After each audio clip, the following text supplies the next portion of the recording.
It's 3 o'clock on a Monday afternoon. Welcome aboard the postgame show. Alongside Elijah Campbell, I'm Jay Phillips. I'm just listening to the beat fly through my head here, left to right, left to right. Stereophonic house music sound. Oh, yeah. Sending you on a journey. It's a fine bump here. Lots to get to on today's program. Glad you're with us. Hope your weekend went well. If you're a Gamecock fan, it did. Why? Did something happen? If you're a Clemson fan, you feel good. Tennessee fans feel good. Georgia fans are like, it was fun to play a high school team. Poor Tennessee Tech. Arkansas. They covered, though. They do what great teams do. Covered the spread. What was it? But it was like 54, wasn't it? It was. I mean, again, why? And the over-under was Why? like 60 points. Again, we got to get together as a nation, okay? Especially in these troubling political times.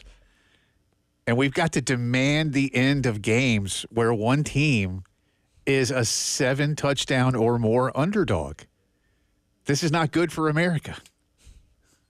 Okay? So I don't care if you vote Republican. I don't care if you vote Democrat, Independent, Green Party, Red Party, Yellow Party, Blue Party. I don't care. Big fan of the Whigs. The Whigs, the Tories. Millard Fillmore, he was a Whig. You know. Great head of hair, too. We gotta, that stuff was real.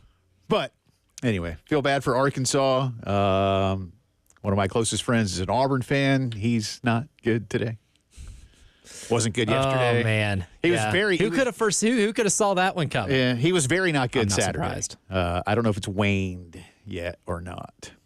I mean, hey, look, you lost to an ACC powerhouse in Cal at home. Your quarterback looked really good. He threw a couple touchdown passes. Maybe not to the team he was trying to. Yeah. But we'll spend the bulk of our time today talking about the Gamecocks. I will say, I said this on Twitter Saturday. I'll start with this. Glad my pick was wrong on our staff picks. I'm sure Chris and Wes and Elijah and Terry and, well, I think almost everybody that picked, because there's a couple of thoughts in a group text about that once the game was over. Evidence, from last week, uncertainty over exactly what was going to come next leads into that. I'm not going to sit here and apologize and go, sorry, Gamecocks, I'll never pick against you again. Because I might this week. I don't know yet. I hadn't gotten that far. But I'm glad they played better on offense. And certainly this defense is big. And that's where we'll start here. This team defensively is on fire right now. And if they can keep this kind of play up, even 90% of this through the course of the season, then there may be some good things ahead here. Exactly what those good things look like, we'll reserve some judgment on that. They've got quality depth. More good players is a drum I have banged for the majority of my career. Probably even longer than that when it goes back to being just a pure fan before I started doing this for a living. They've got some quality depth on defense, y'all. They've got quality depth on defense. And really, I think they're starting to find some more quality depth in the defensive backfield as well. But certainly they've got it up front. Certainly they've got it at linebacker. And you see the evidence of it. In the simplest terms, they forced Kentucky to stop throwing the football. Kentucky, Mark Stoops, that offense just went to hell with it. We cannot find a way to get a clean pocket. We cannot find a way to get our quarterback to have more than 2 seconds of time to see anything. I mean, at one point in the second quarter, they ran the ball 18 consecutive times, I believe it was. Correct. And the only drive they had of 4 or more plays that resulted in points was the drive where they had 12 straight runs, including one on third down that was basically just a dive play that ran into a wall of other grown men and settled for a field goal. And even then, Carolina held them to the field goal. Then Kentucky got the ball back, which, again, I tweeted about that. That was a bad decision by Lenoris. You and I talked about that at halftime, Elijah. He had Mangum out in the flat, I think it was. I can't remember now which receiver was open on the interception play. On the interception play, yeah. I think he forget which one he was looking for. I think it was Jacobs. I think he was looking for Jacobs. But there was somebody hit me on Twitter and said that was too much pressure on Lenoris trying to make something happen. Like, no, that was a good play call. He made a bad decision. Yeah. And was it McElroy doing McElroy the basically on the call said right there that's a terrible decision, and it was. That's not a bad play call. You know, because we saw a lot of really good play calls and a lot of really good execution, which we'll talk about in just a second. But again, as I said, when you just look at it from a very simple standpoint, the South Carolina defense made Kentucky give up throwing the football, and they even took Vandegrift out. Maybe he was a little banged up. I think he was just a little more banged up between the ears, to be perfectly honest with you. And they said, let's just see if we can find some way to get something going the rest of the way. 11 tackles for loss, 5 sacks, 2 interceptions. One was a pick six, obviously. Only 183 yards gained by Kentucky. And again, the Lenoris decision and the interception at the end of the second quarter is the only reason they got to their 6 points, in my personal opinion. That's how I look at it. The offense is still progressing, but we saw, Ashford only threw one pass, 1 for 1, and when he had to come in for Lenoris, he had a really nice run up the middle that I thought was a really good play call, and he ran that well. Arguably the best run of the day. I think it might have been. Yeah, I think I would actually agree with that. So as a team, South Carolina 12 of 16 through the air, a far cry from 10 of 23 against Old Dominion. So I think Lenoris did settle down. You did see his field vision pick up better than against ODU. Again, we've already talked about a couple of plays where it did not. Lenoris himself was 11 of 15, as I said. Only 4 guys caught balls. I don't know, and 2 of them were tight ends. I don't know if that's telling yet. A byproduct of the afternoon. I imagine there's a little bit of both. We talked about the fact that you're not going to get, all those guys targets on a regular basis, especially in conference play. Mazio Bennett stepped up with some really nice plays, got himself open. It was Bennett, Brown, Simon, and Smith, the only guys that caught balls. Again, is that a sign? I don't know at this point. Rocket Sanders, good, not great. 13 carries, 54 yards. That's a 4.2, but he had a couple of big runs, had a touchdown. That offensive line, though, is still allowing too many negative plays. For South Carolina's defense to feel good about 11 tackles for loss, Kentucky's defense had 12. And that is going to be something LSU exploits this weekend. To what degree? At least they'll attempt, I should say, to exploit that.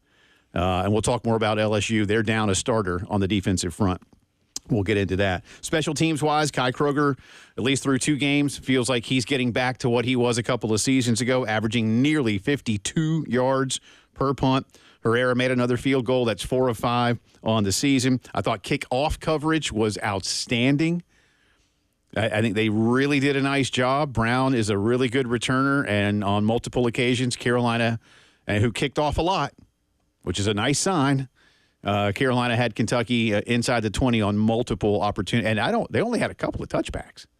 They were okay with Kentucky returning the football on a regular basis. So you keep growing, you keep learning, you take your positives, you got to fix those negatives.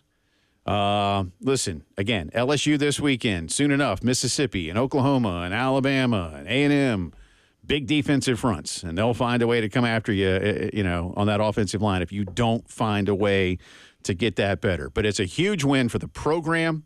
It's now 3 straight over Kentucky. I said this as well on Saturday. I think there's a lot of UK folks and potentially their head coach, who's not quite as public about it anymore, that believe that program is several steps ahead of South Carolina's. At least from a head-to-head standpoint, I would tell you it is not. I would also tell you that the stunt the student section tried to pull, the Kentucky student section with the pink sunglasses and all that, was a massive backfire. You get game day coming in. That's a nice bonus for the program as well. Now you got to go do something with it. But a very, very big win. And in terms of margin of victory and style of play defensively, I would say somewhat unexpected for South Carolina. What do you do next? Somewhat. Yeah, that's an understatement of the day. I think that's very unexpected. I mean, the offense didn't turn itself into 2019 LSU or 2020 Alabama by any means. But there's a few things that made them good enough to be able to win this game, even if the defense went completely lights out. Because realistically, the defense only gave up 3 points. The interception was in your own territory, and Kentucky went 3 and out on that ensuing possession and settled for a field goal. So really, you only gave up 3 points defensively, and you scared. I don't think you just took the passing game away from you. You scared the passing game out of Kentucky and Brock Vandagriff. But the offense, there's just a few things. Like, even though, for the most part, like, you're right about a lot of the struggles they still have offensively in terms of things need to keep up. I'm sure Shane doesn't want the average third down distance to be 12 yards like it was on Saturday. Their average third down was 3rd and 12. Yeah. But they finally converted a couple of those. We talked last week about, you had 16 first downs against Old Dominion. 14 of them were on the ground. You needed to get more than 2 first downs through the air to make yourself a little more of a threat and a little more multidimensional. Well, on Saturday, you had 10 first downs. 6 of them were through the air. Yeah. You were able to move the chains by passing the ball. I think Mazeo Bennett and Jared Brown have done a good job of at least emerging as favorite targets and reliable targets for Lenoris. And I think, if anything, that's going to be something that you can really benefit down the stretch. But the big thing, Jay Phillips, the biggest reason you won this game and you looked a whole lot better on offense from this week as opposed to last week is that when you got the ball in the red zone on drives you started, not just the ones the defense gave you, but drives you yourself started, you were 3 for 3 with 3 touchdowns. Kentucky was in the red zone only twice, and they settled for field goals both times. Red zone points being a 21-6 ratio will win you every single game if your defense plays like that, which I don't see any reason to believe that they can't. Because don't know if you got to see, you got to look at all the angles, but there were a couple plays where Dylan Stewart had 3 men blocking at him. Yeah. 3. And then the drive in which they were backed up next to their own end zone, the only way to block Kennard and Stewart were to hold them. And they did, and it almost resulted in a safety. And they got away with more holds than were actually called because there was zero chance that Kentucky's offensive line, as experienced and talented as they are, were still going to keep those 2 out of the backfield. I don't think as good as we know that South Carolina's pass rush is, because we all know it's really good because we saw what it did against Old Dominion, to see that happen against a Kentucky offensive line and a program that prides itself on physicality in the trenches has to be borderline erotic for Gamecock fans. I'm not even kidding. Like, that was a clubbing at the line of scrimmage, and to the point where you can look at a lot of offensive lines that you're going to play this year that are really good. Alabama, Oklahoma, Ole Miss. And you know that even though you look at those teams and those offensive line units, there's no reason to believe that you don't have an advantage on that side of the ball because Kennard and Stewart are such game wreckers. And just asking Nick Emmanwori after the game, what does that do for your secondary? He says it makes life easy. He doesn't have to worry about pass rush getting home. He can watch a quarterback size like he did Brock Vandagriff and watch Vandagriff telegraph a pass and then him pick it off and take it home for 6. That makes life for your defense so much easier. That is replicable. If you can just replicate being good enough on offense, I think the way we're going to look at this team has completely changed from one week to the next, and they don't have to be an electric offense to be able for you to feel that way. That Emmanwori pick 6, by the way, was about a 30-yard return officially, but I bet he ran close to 50 yards, man. He did go a little east to west for a little bit to start it. Yeah. There was a little east-west action before cutting it upfield, but like you can tell, pretty good on the offensive side of the ball when he's in high school too. Nick Emmanwori, football player. It was fun to watch. Let's hear from you guys. 803-404-6100 on the phone lines. The Firehouse Subs text line, 803-404-6100. You can hit us on Twitter as well. Got a Twitter poll running at 1075 The Game. Make sure you answer that. Leave any comments that you want to. We got a lot of sound from Shane and the players, too. It's a Reaction Monday on the postgame show.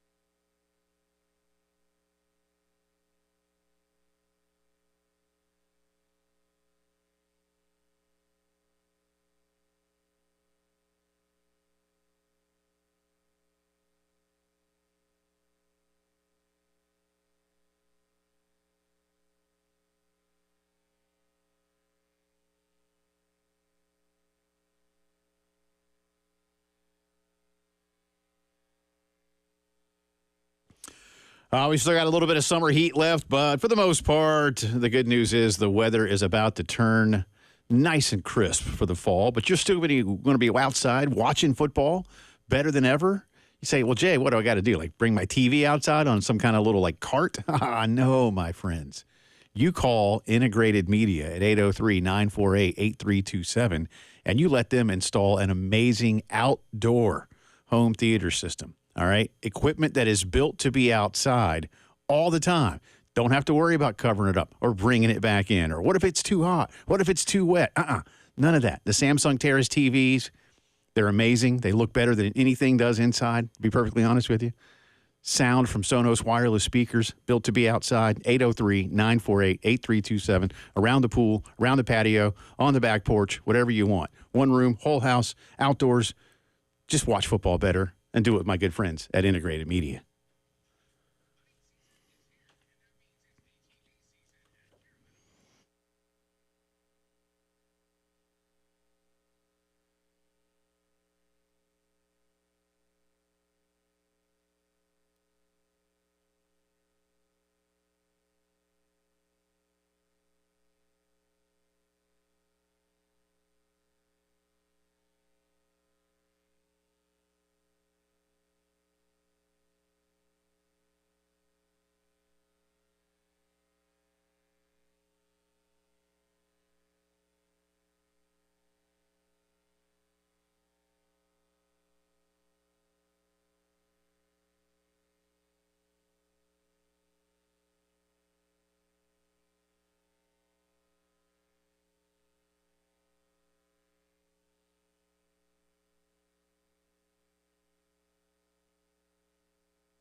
Nineteen minutes after 3 o'clock on this Monday afternoon. Welcome back into the postgame show. Jay and Elijah with you. A couple of quick things, and we'll get into the phones. 803-404-6100. Text line as well. If you don't want to talk, that's fine. I mean, we encourage it, but if you don't want to, that's cool. First off, again, you by now, pretty much all of you know, as we said at the opening of the program, College Game Day, the ESPN pregame show coming to Columbia this weekend, first time in nearly 10 years. They're going to be at Gamecock Park. I Not sure exactly where they're setting up yet. I have not learned that. They may have said something, but I'm thinking somewhere near Gamecock Village, where the radio show is. And I know they've had some concerts and things like that over there. I imagine they could do that and fill that space up, but it may not be, so don't quote me on that. Speculating. Yeah. But, I think it's an educated guess. When was the last time that game day was here? I want to say 12? No, it was 14. 14? I think it might, because that was a Thursday game when they opened, so that wouldn't have been game day with A&M in 14. It was just the opening of the SEC network. Yeah. I don't remember which game. Maybe Georgia? I was going to say, it was... Carolina did it can't beat be after Georgia 2014. If you know which game it was, because again, y'all, they just kind of all run together sometimes. Sorry. It's been at least 10 years. I think that's fair to say. It's been at least 10 years. I saw, multiple people have told me 10 years. They didn't say it was X date. Yeah. Specifically. It's been at least a decade. But yet maybe Carolina, Georgia that year? Could be. Because that's the kind of game you would do it for. Yeah, especially in that time frame. Yeah. Makes sense. But again, if somebody knows, and I'm sure somebody does, you were there probably, let me know. And we'll get to you. 803-404-6100. Also, Carolina-Akron next Saturday night will be a 7:30 kickoff. So you get a night game against the Zips. So enjoy that. 7:30 against the Akron Zips, who used to be called the Zippers. Went down that rabbit hole today. 803-404-6100. Let's get into all of y'all's reaction. Yeah, a lot of people calling and telling me, what do we got? Okay, we're getting it. All right, hang on. Let's get to Thad is up first. Hey, Thad. Hey, guys, I got a quick question. Okay. You remember back when Alabama had A.J. McCarron? They had two back-to-back quarterbacks that were just complete game managers. Sure. Even going to Georgia and Stetson Bennett, he became more of a game manager until he become a lot more than that in the last year or two that he played. But could we possibly become that same type of team that has so much depth on the defensive line to just get after the ball? There's no drop-off. Even when you got guys coming out like Tonka Hemingway and T.J. Sanders, and their backups coming in still causing havoc. I think it was Barrett that was in the backfield that was coming to give one of those boys a breather, and, just constant pressure. Right.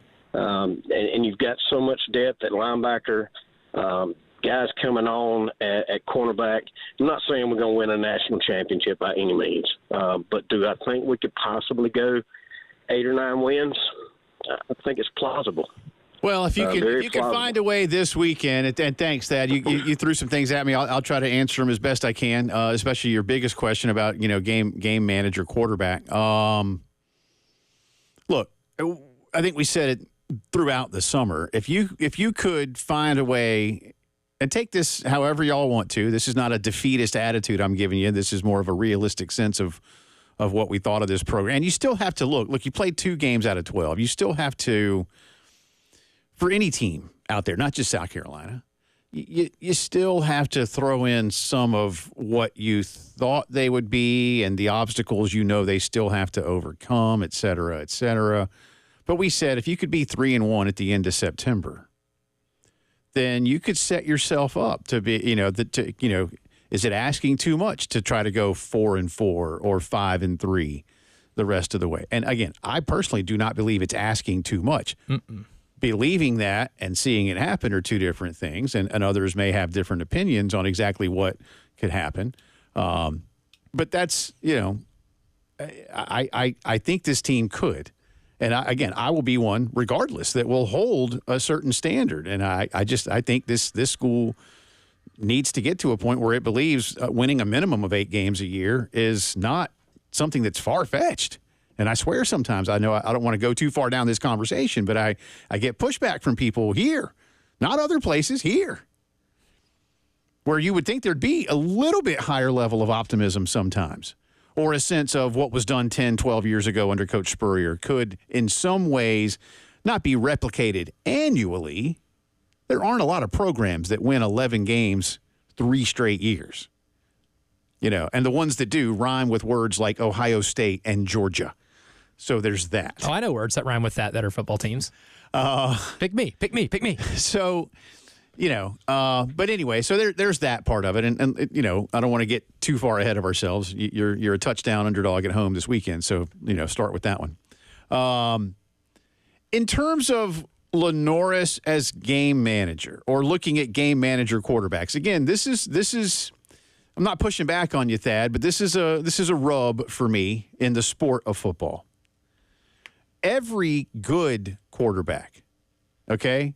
Every good quarterback should be a very good manager of the game because that's your job. It's when you get to the great ones and that was his point, then you Bama used to have those guys. Mm-hmm. And I say this now, Coach Saban might say, son, listen, your number one job is turn around and hand it off. When you are asked to throw the football, it's to the guy that's wearing the same jersey color as you. And just listen to what we call as a play and then go call it and then go do it. Then you can ask guys, that you have a Tua, a Bryce, et cetera, at a place like Bama. Or what he's talking about with Stetson Bennett, and then giving way to a guy like Carson Beck. But, they had Aaron Murray back in the day. It's some other guys that were really, really good at what they did. And you can ask them to do more. Steven Garcia and Connor Shaw could do more. Phil Petty, may he rest in peace, was a hell of a game manager and could make some big plays. Everybody better be a game manager. If you can't manage the game, I don't want you out there. Then you're not a good quarterback. Yeah, you're not a good quarterback. Again, you might not be. Then we can go to a very good quarterback, a great quarterback, an elite quarterback. We can hit all those next steps. Mm-hmm.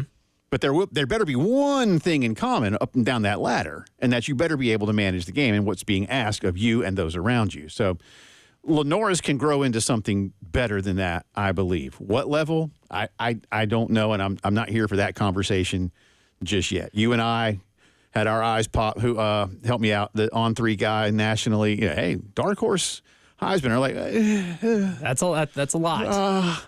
But he was a top 10 recruit at his position nationally, and there's reason to think that he can come in and replicate some of those types of successes because in his own mind, he knows he can go do it. Well, and the best part about the expectation that he just has to be a game manager is that this defense is so good that there shouldn't be a lot of pressure on him to put up 40 points a game, right, for the offense. And I think that was one of Thad's points, and for sure. Yeah, and that's a great thing for him right now too. And if you limit turnovers because he's turned the ball over, in the last couple of games, so you can just cut some of that stuff out, and you're able to just move the chains. Again, 6 of your 10 first downs on Saturday were by way of Lenoris dropping back, passing the ball, or scrambling out, find some of those things that he's really good at. And I'm telling you, I think we might have found that with the scramble or the rollout. The rollout the two plays, biggest pass plays of the game were rollouts on one on a 3rd and 14, and then one to score the first touchdown of the game, where Mazio Bennett gets into an open space, but he avoids the sack, calmly moves the chains, or in one case, scores a touchdown. He doesn't have to throw for 250 yards, 300 yards to be effective when your defense is pitching shutouts, kind of like what they did on Saturday. Yeah. It'd be a good testament to him to go through a game with no turnovers and play well enough, move the chains more than 10 times. Because he did fumble the ball once, and again, a weird-shaped ball bounces oddly sometimes. Yeah. It bounced favorably for South Carolina. It did. It was that kind of day, too. And there's going to be a lot of that throughout the season. But if he can be what a lot of people be considering a game manager, which is the way some people describe it, almost makes it sound like an insult, but it's not. If he could just be able to help move the chains, get in scoring position, and finish off red zone drives, then this team's going to surpass expectations that we set for them at the beginning of the year. All right, Corey, Justin, sit tight. Y'all are up next. Again, got a couple of open lines for you, 803-404-6100. We'll hit the text line as well. You're listening to a Monday reaction show here on the postgame show.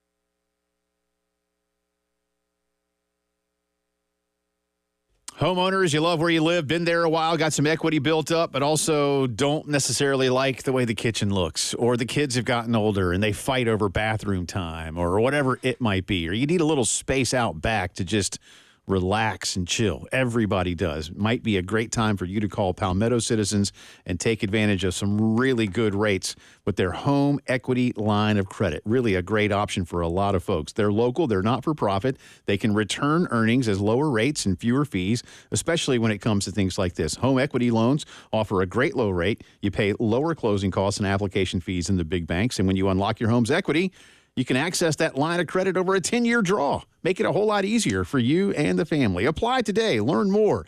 Visit palmettocitizens.org or any of their 14 convenient Midlands locations. My wife and I are members. We love what they've done for us. Think you will too. Palmetto Citizens. Achieve your potential.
Here's Sellers, wants to roll left. Got man wide open at the 6. Turning after the catch into the end zone. Touchdown, Carolina. Touchdown, Mazio Bennett Jr. Oh, my goodness, the first of his career. And the first for 2024 for the Lenora Sellers from 24 yards out on the road in the SEC. Boom, that's how you get it started. It's Todd and Tommy on the call Saturday. The first of Carolina's 3 offensive touchdowns. We'll get you all those throughout the course of the afternoon. Pretty good. Mazio just busted the coverage. Either that or Kentucky forgot he was out there. I don't know which one. Yeah, looking at another angle of it, Kentucky's definitely like in a softer zone, but there was a route a little further down the field, and 2 Kentucky defenders go towards that one player, and that left Mazio Bennett, as he described it after the game, as, quote, butt naked down the sideline. And, he was fully clothed for those, just for clarification. I saw it. He did not score that touchdown nude, but I can imagine a lot of fans across the Midlands and South Carolina definitely were after that play, because it was an exciting offensive display. Is there a rule against that? I mean, about being naked? Yeah. I mean, in Air Bud, we did learn that there is no rule that says a dog can't play basketball. So I'm sure if you combed through the NCAA rulebook, there might not be a rule that prohibits nudity on the field by players. Hey, I'm here for whatever makes you happy. Yeah. Right? In a way. Sure. Yeah. Corey is up next. Corey, sorry to set you up with that, bud, but that's what you get. How are you? I'm doing pretty good. Definitely think that probably ought to keep the clothes on the football field. Yeah, you probably should. Maybe, but if you know a rule that safety reasons, if you know a rule that doesn't allow you to do it, then we'll be gladly informed. But I don't think we see it. That's right. Man, I am cautiously optimistic right now. Last 2 weeks, defense has looked lights out. Defensive line play has been great. That's something we haven't seen in a year or two. Actually getting some pressure, so that's looked really good. It makes me feel that they'll keep us in every game this year. That's just the way I feel. I do have a question, though. I'm watching 2 games so far. Is there a particular reason that we're not seeing more out of Nick Harbor right now? Is it just adapting to the game? I know he's fast as everything, and he's a freak in size. So is there a particular reason we're not seeing that yet? I think that's going to be a question that looms. I really do, man. Didn't have a catch the other day. Don't even know. He wasn't even out there that much. He had 10 snaps. Okay, he appeared in 10 snaps for the entire game. I was going to say, not that much. And Corey, thanks for the phone call. Shane will get that tomorrow, and Dow will get that on Wednesday. Is it picking up the offense? Is it still trying to learn to play wide receiver? Is it doing things without the football? Is it check, check, check in all those boxes? Is he good enough at catching the football? Is he running his route? I mean, there's a host of things it could be. That's the best I can tell you, man. But it's a glaring omission, I suppose. It certainly is, because I think we figured he'd be a bigger part of the offense. But there's so much that goes into being a wide receiver other than just otherworldly speed, like route running and technical route running. Is a really important skill. Being able to track the ball, is a really important skill. Being able to be physical and run through contact when someone's playing press coverage on you. Being able to get both feet or a foot in bounds. You don't need both feet in college, but being able to get a foot in bounds, when the balls go over towards the sideline, another important thing to have to be able to do. So there's maybe some things there about the position I don't think he is able to do just yet. You'd like to see him out there for more than 10 snaps. You'd like to see him get at least a couple targets to be able to present the threat of stretching the field. Right. Right. And to be able to say, I used the analogy last week, like, Jay, if I don't think you've ever been in a fight before, then why would I be scared that you'd come in here and fight me? Right. Because I haven't seen it before. Right. But I think one thing that they did really well in this game to kind of negate the need for an incredible downfield threat is that Jared Brown was able to be utilized a couple times. And in that 3rd and 14 that Mazio Bennett got into the soft spot of the defense later on in the game, you see the safety and corner both converge on Jared Brown down the field. And that left Mazio to find that soft spot in the zone and be wide open. And boom, you convert 3rd and 14. Game's over after that, because then you score a touchdown the very next play. You're up a couple scores, and you've completely just snatched the will of Kentucky's offense to live at that time as well. So an 11-point lead definitely seemed insurmountable. But if you're able to get him to where he can help you out in that way, then you can see this offense maybe elevate a little bit. But for now, it's he's really a non-factor in the offense. Yeah, and again, just the 10 snaps, that was what I couldn't remember exactly what the number was, but I knew it was limited. But that's 20% because I think Carolina only ran 50 plays, right? So, but still, you're out 21 in the first half. Yeah. Look, he missed spring. I'm not trying to make excuses other than as you still try to work your way into, while it's not a new offense, it is a different look from what you were doing last year, and how that incorporates everything is up for debate. But again, him not being out there more is certainly noticeable. Again, could you find a way to do things like the Chiefs did the other night with Xavier Worthy and stuff like that and get him going that way? You know they want to. You know they want to. You know he wants to. But there must be competitive reasons as to why he's not at this point. But if that's something that emerges through the course of the year and becomes a big cog in the machine, hey, you'll take that, especially if everything else is coming along around it. 803-404-6100. Let's get to Justin up next here on the postgame show. Hey, Justin. How you doing, guys? Good, man. What's up? Doing good, guys. It feels good to be a Gamecock today. The defense was nasty. Like I said, I like that. Offense, it's gonna come. We got Nick Holland comes around. I know he's having a hard time with that, but he's got to fight through it. I agree. I agree. Look, this defense is it's doing some big things.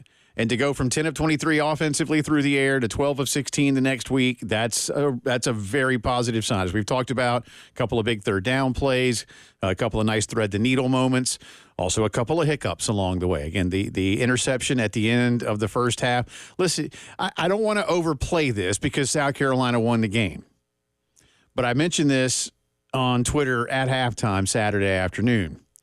It reminded me a lot, not so much the score or anything, but it just reminded me of the end of the first half against Florida last year when you were in a similar scenario. You had the ball, and you were going to get the opening kick of the third quarter. And you had a real chance to go down, even if you get 3, to get some separation, and then you have a nice opportunity to score. And really good teams, when they've done that, really great teams through the years, it seems like it's probably one of those things that doesn't happen as often as it feels like it does. But you see teams that are, coach for that. You see coaches play for that. And you know what I mean? Hey, all right, listen, we're going to get the last possession of the second quarter, and we get the kick in the third.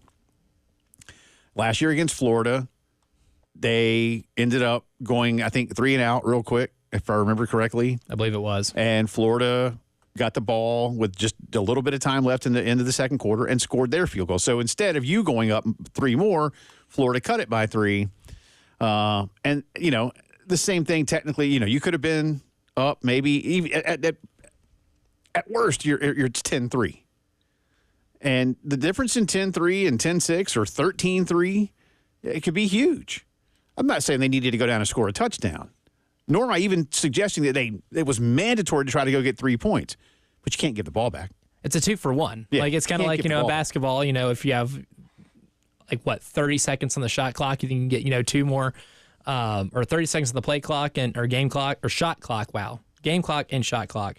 And you're like, wow, if we shoot early here, we can maybe squeeze out one more possession. The possessions matter because of the possibility of just being able to score. Yep. And the turnovers in that situation are crucial just because of where you were at on the field. Again, Kentucky scored on only 2 drives, one of which they only ran 4 plays and ran into a brick wall on the defensive line 3 times and just kicked the field goal because of where they got it. By the way, a lot of you called us, and I didn't put this back up. The last time game day was here was Missouri game in 2014, and that was September 27. That was the day that Steve Spurrier admitted, I didn't realize we needed to go for 2. And Missouri won by a point. Bummer. That was that day. And I was like, he's like, we didn't really think about it on the sideline. I was like, oh, why? Well, I love the admission of it. I just didn't think about it. Yeah. So 21-20 loss. That team, the team lost a couple of one-score games in conference play. A few, actually. Gave up a lot of points. They did. They couldn't tackle. They could score. All right, come back with more phone calls. 803-404-6100. It's a Monday postgame show.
Welcome back into the postgame show on this Monday afternoon. Let's jump right back in, get as many comments as we can before we hit the end of our break. Got a few good ones on Twitter and the text line, too. But David is up next. Hey, David, good afternoon.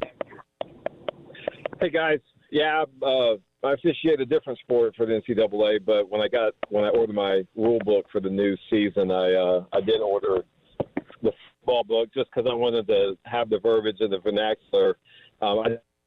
I will definitely look up what law, article, section, and whatnot may cover. uniform sort of thing. But I was calling just quick comment. If you guys hear or run into Mitch Jeter, just tell him he looks real pretty in the gold helmet. Okay. So, thanks, guys. All right, man. Yeah. Yeah, Mitch didn't have a great game, or not. He didn't have a great game. Great day because his team didn't win, and they asked him to do something very, very difficult to save them from getting upset 60, by NIU. Was it like, what was it? 62. 62.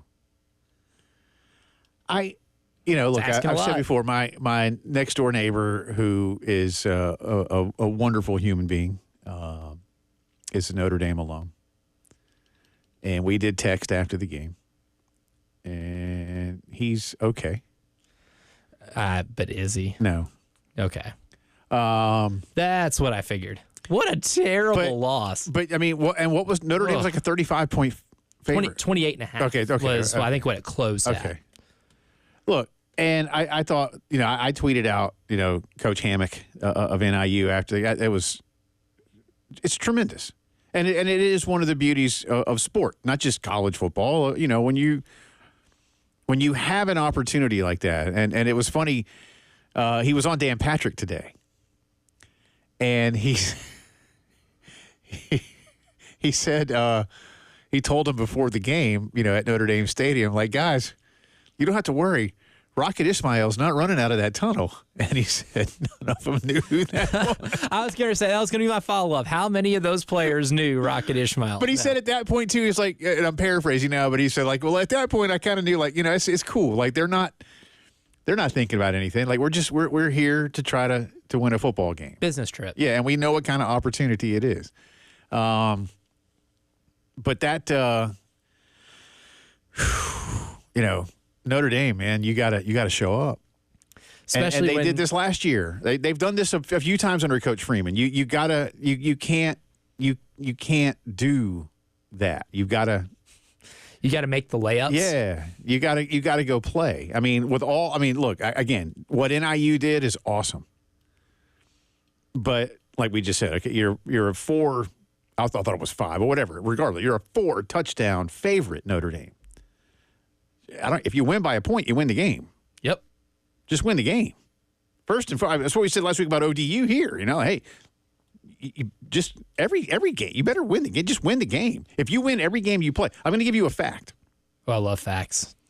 If you win every game you play by 1 point, you know what you do? Go undefeated. Yes.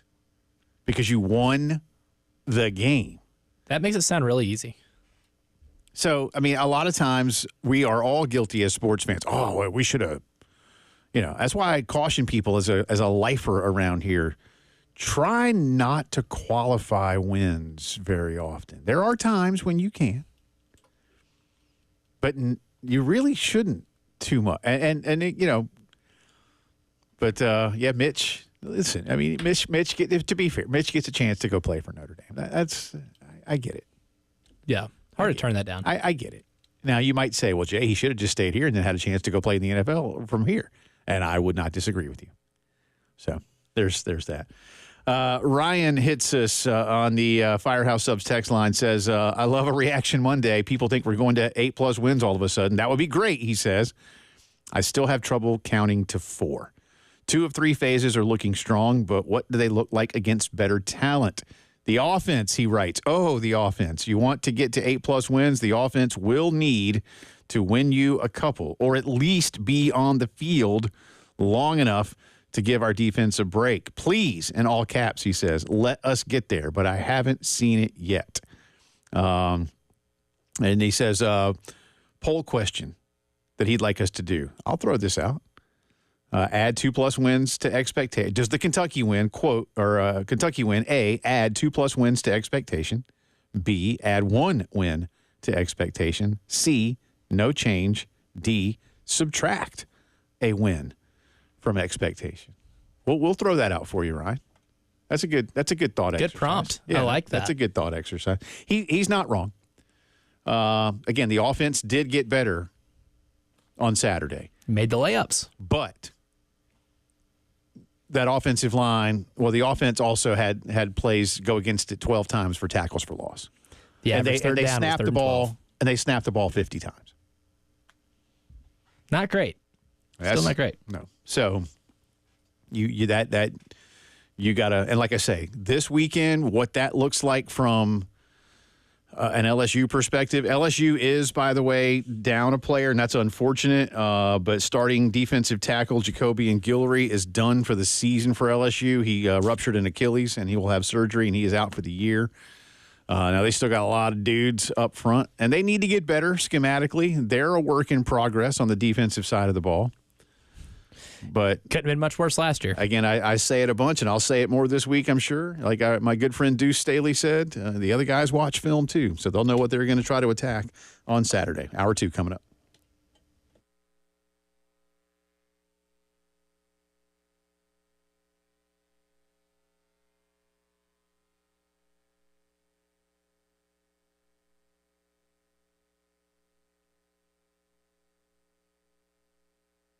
Palmetto Propane. Turn the microphone on, Phillips. Says a family-owned business. They've been delivering propane to homes, businesses, farms across South Carolina since 1959. Palmetto Propane is our state's leading full-service propane company. They provide exceptional propane service, delivery, professional installation of a full range of products that include gas logs, grills, Renai tankless water heaters, gas lanterns, generators, fire features, and so much more. The Palmetto Propane Hearth and Patio Home Store showrooms have all these products in there for you to see, test, see what they're all about. And, again, premium brands of grills, too, like Big Green Egg, Wilmington, Tech, Traeger's. They've got a bunch of stores across the Midlands, Aiken, West Columbia, Batesburg, Lexington, even across the river in Augusta. Check them out online and learn where the nearest store is to you and everything else they can do for you when you log on to palmettopropane.com, delivering propane and fuels to homes and businesses since 1959. That's our friends at Palmetto Propane.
Brown, a backup tight ends in the ball game. Josh Simon goes in motion that way.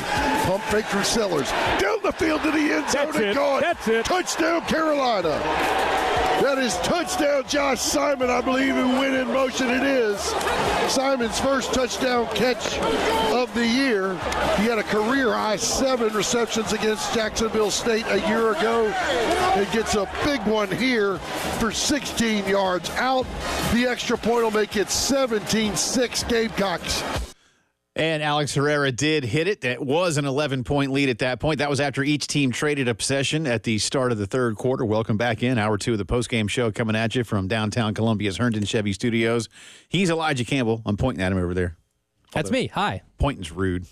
That's what my mom used to say. Don't point at people. But I was just making a point. Well, this is like the Spider-Man meme. It's more of like a... Yeah, people wouldn't look at you and me and think that... And confuse us? No. Because, again, you're like 7'6", and I'm not. I did play center for the Houston Rockets when I moved to America. My name is Yao Ming. Nice. Yes. Nice. Now, what are you, 6'5"? 4. Yeah. Okay. I think I clock in at a good 6'4". Yeah. 6'4", healthy 220. Okay. I could probably, if I was more athletic and maybe in shape, maybe I could play on a roster somewhere. And my name's Jay. Good to see you. Hi, Jay. Hi. Nice to meet you. Thank you. How was your drive back? Oh, my God. Dramatic.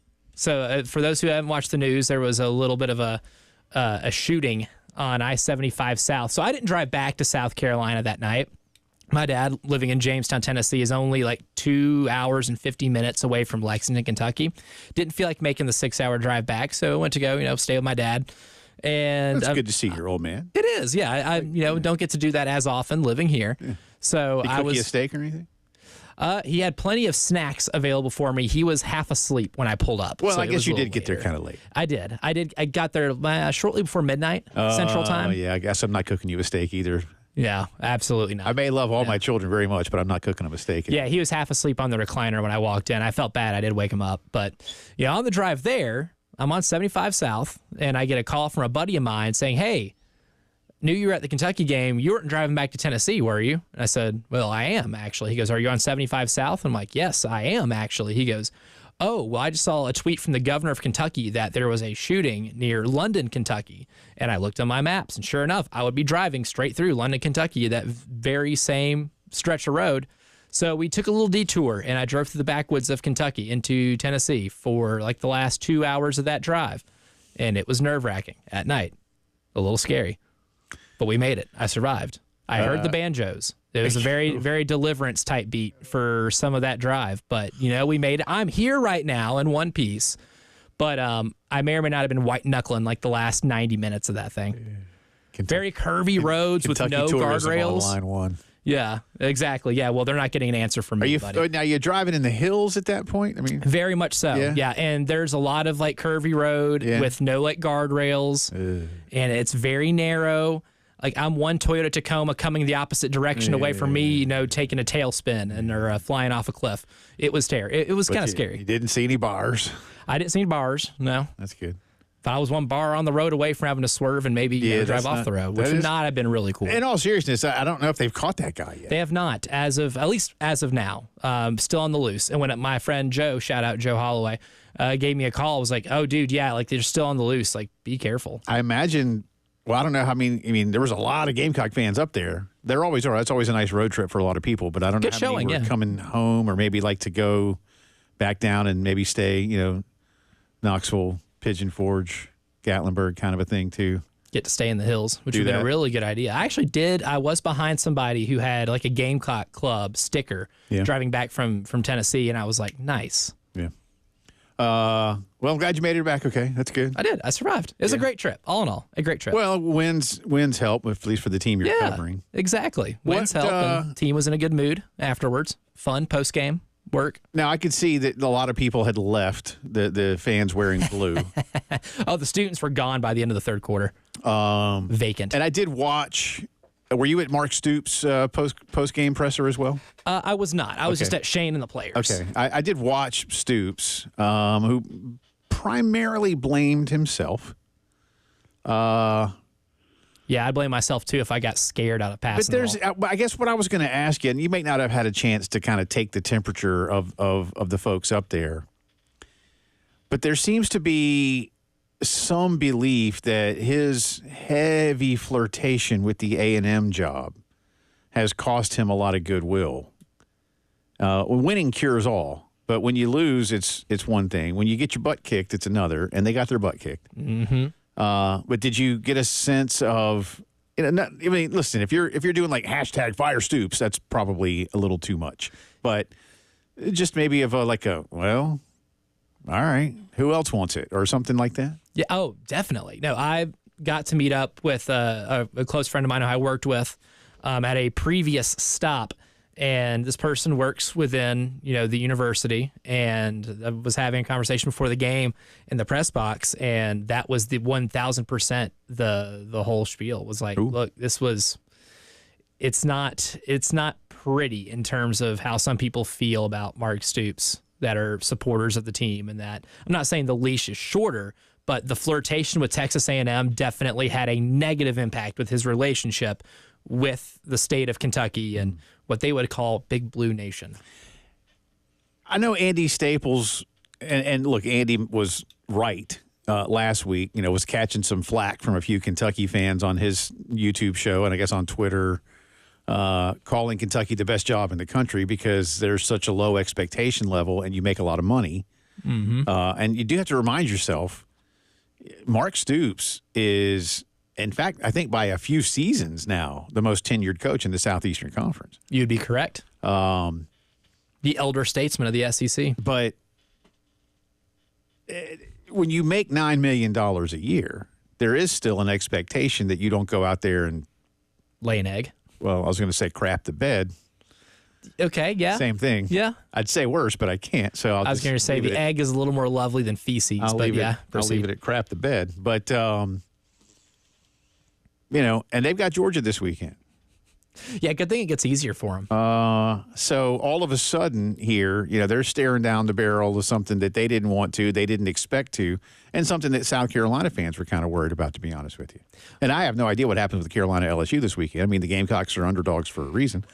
But they were underdogs for a reason last week, too. And Kentucky did have some plays last weekend where they, I don't want to say they completely beat themselves. I think what happened, all of us that were watching the game on television saw Mark Stoops say to Molly McGrath, this is an embarrassment and we're too many self-inflicted things. But, and he's not wrong, but I want to add to that and see what you think the vibe was in the press box and around the ballpark. Because I think South Carolina got into their heads and were forcing them into those kind of – this wasn't just a day where Kentucky went like, oh, darn it, I knew I shouldn't have – nah. Carolina spooked them.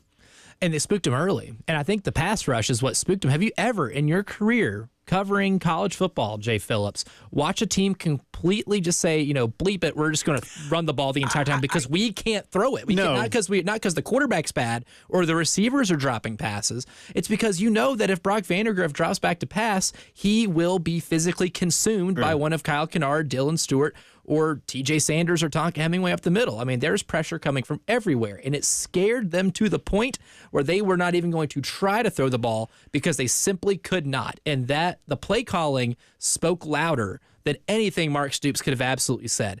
Not only were they discouraged from throwing the ball, they were scared, terrified, completely terrified to throw the football. Yeah, I can't. And I said that on Twitter, that they Kentucky literally stopped throwing the football. And then, of course, the kid that came in threw two passes. And so I made an addendum to say, okay, almost literally, or forget exactly how I worded it. But no, I mean, I've seen schools that don't like to throw and will commit to the run.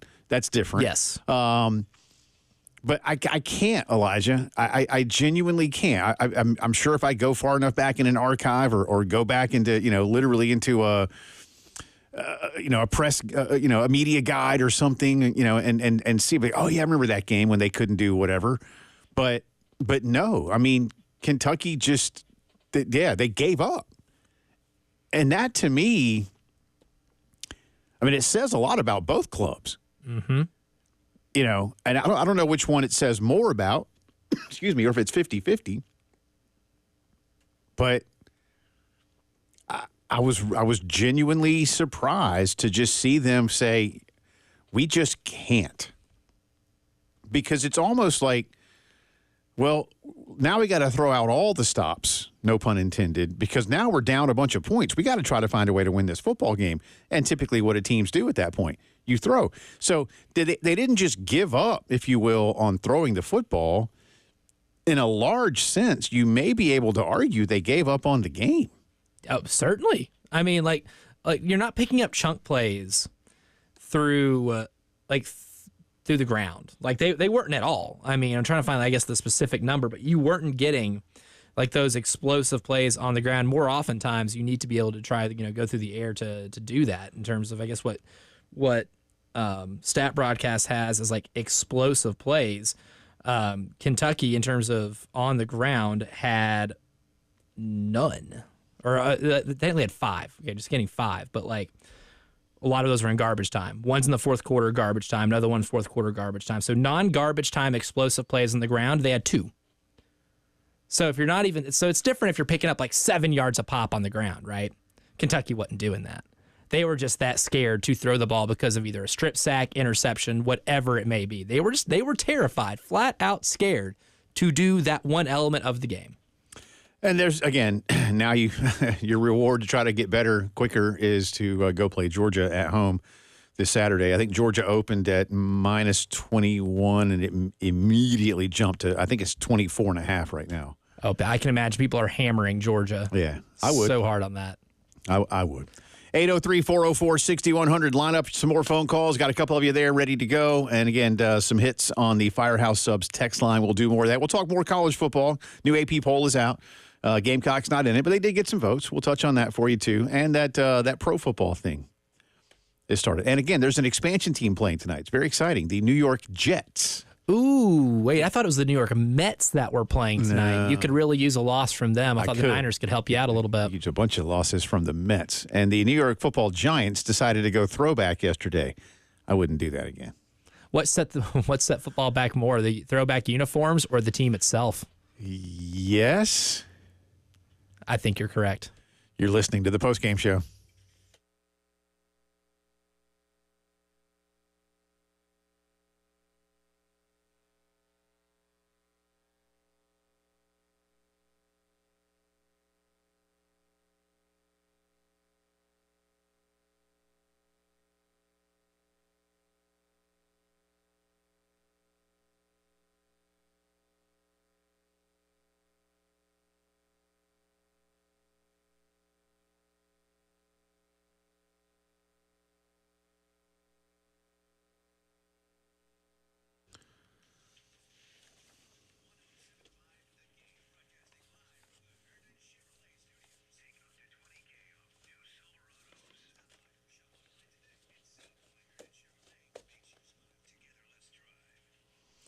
Yard work season is really here, y'all. Listen, in the summer, you got to keep the grass cut, right? But the leaves and straw aren't falling all over the place. But in South Carolina, you get to keep cutting the grass till, like Thanksgiving or longer sometimes. And you got to get all those leaves and straw off the ground. Is no better time than right now to get to Cato's Power Equipment. Maybe you got some limbs that are down. We still got maybe a few tropical systems that could come through.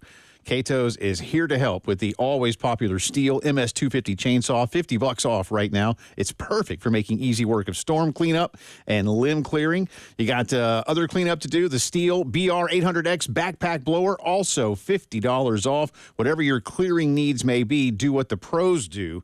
Get into Cato's Power Equipment. That's right, whether you do it for yourself or you do it for a living. Excellent sales, service, and advice. 4012 West Beltline Boulevard, and always online at catospowerequipment.com.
Welcome back into the postgame show on this Monday afternoon. We were reacting to Carolina's very impressive 31-6 victory at Kentucky on Saturday. The Gamecocks, I think, closed as 8.5-point underdogs in this one. Our good friend Mac Cradell. Mac is obviously a Gamecock legend himself.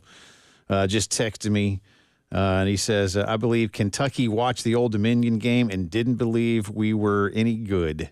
Shows that you must come out fired up. Potentially. Maybe a look-ahead factor. Yeah. Yeah, the Georgia game next week. The Georgia game. And know what I was also told by same friend who works at the University of Kentucky? Is that they were told by somebody that if they win the game, College Game Day was coming to Lexington. Yeah, I heard that. This was the Game Day Bowl. And South Carolina won the Game Day Bowl. So now no game day. And now they get to play Georgia after getting smacked up. I am not. Listen, it's a thrill for game day to come here. So what I'm saying next, please don't anybody around here. And again, I'm a lifer. Don't take this the wrong way. I had just assumed in my head actually that they'd be going to Camp Randall, Alabama, and Wisconsin. That just has a feel of what game day would be like. A great, intersectional not rivalry, but just matchup that you don't see very often. I mean, Rarely. Yeah. Like that would have been what to do. I think Camp Randall's a fun environment. Yeah, but maybe Wisconsin's not. I don't know. I mean, listen, again, it's cool. Not this is not me dogging like, hey, Disney, what are y'all thinking? Like, it's great for the program, and go do something with it. That's my advice now is go do something with it. Do you think part of the decision to not send them to Camp Randall for Wisconsin, Alabama might have to do with, I guess, Big Noon Kickoff? Because they did share the venue of Michigan and Texas this past week. Yeah. Do you think they tried to avoid going back to back? And they did that once last year too. What game did they do that for last year? I mean, was it Ohio State, Michigan? Maybe. No, I felt like it was earlier. That was just such a big game. Yeah. So yeah, it could be. I mean, it could be. And you want to spread it around, and they were up there last week, so now you come south. And I just thought before I even saw any of that, I was just thinking, because like a lot of us, I always think like, where will they go next week? And I was kind of at one point during the game watching, I get just part of my mind works that way sometimes, Mm-hmm. And so I was just looking at the schedule, going like, not a lot of great conference games. And I didn't think they were ready to pick South Carolina yet, obviously. Yeah, I guess it's a little different when you go on the road. But I was like, Wisconsin, Alabama, that's a cool matchup. It is. And maybe they think it might not be as close a game because Wisconsin has Alabama's a heavy favorite. Yeah. Is it like 16, I think? I haven't looked. I actually have not seen the line for that one yet. But if I was putting one on personally, I would say even on the road, 14. Yeah. Is kind of where I would lean if I'm bookmaking. I'm glad. And they're going to do it at Gamecock Park. Again, we'll get the logistics. I imagine Coach may even have some more to say about that during tomorrow's press conference, which will be live on these airwaves at 1 o'clock. So make sure you tuned in. Let's get back on the phones. JD is up next. Hey, JD, how are you? Hey, I'm fine, Jay. Good. What's up? Good to talk to you. Yes, Thanks sir. for taking my call. You bet. Well, I've I don't get on social media very often. I'm a coach, a college football coach, and a high school football coach for 40 years. And I sit back and look, and it's really hard to listen to some of these or read some of these comments from some of these keyboard commanders about these coaches and players and the teams and whatnot. But I tell you what, Saturday I saw a team that was confident. I saw a team that was unified. I saw a team that fed off each other's good plays and encouraged each other. And that's character. That's coming from character, and that comes from the head coach. That's the only place it can come from. And I just wish these fans would be, and as a former Gamecock myself, I wish these fans would be patient and supportive more than they are critical, because, number one, they don't have a big draw to pull from as far as knowledge, the knowledge base. And like I said, I've been doing it 40 years. I don't know what's going on in there. It's like telling what's going on in someone's family. And when you see something on display on Saturday, it's not necessarily A plus B equals C. I mean, there are a lot of factors. These guys are living life. They're going through life. They're not just football robots that come out there and things happen. And coaches have to deal with it. Coaches putting out little fires all day, every day. But I just want to congratulate these coaches for hanging in there and just believing in what they do and the direction they're headed. And every other day I used to hear about, Clayton White needs to be fired and Coach Beeman needs to be fired. These guys need to shut up and just be patient and supportive. I'm going to tell you something. Raising a football team is just like raising a family, and you got to do it one brick at a time. It's like laying bricks. You can't put up a whole tower at one time. You got to lay one row of bricks all the way across, and it takes time. The road to the top and to the success is not a straight one. It's it's zigzagging. There's going to be some challenges, especially in this SEC. Give these guys some room and let them coach and support them. You're not going to have better people. I used to coach with Coach Furry's father-in-law. And I'm going to tell you something. You're not going to find a better coach than that. And I can say that just about all these coaches. They're awesome. You got an awesome staff. Appreciate what you got. Support them. You're going to have good days. You're going to have bad days. Anybody ain't never had a bad day at work, stand up. You're either lying or you're inhuman, So there's one of the two. So I'm just so proud of our program and proud of these Gamecocks. And, yeah, we laid an egg on Saturday a week ago.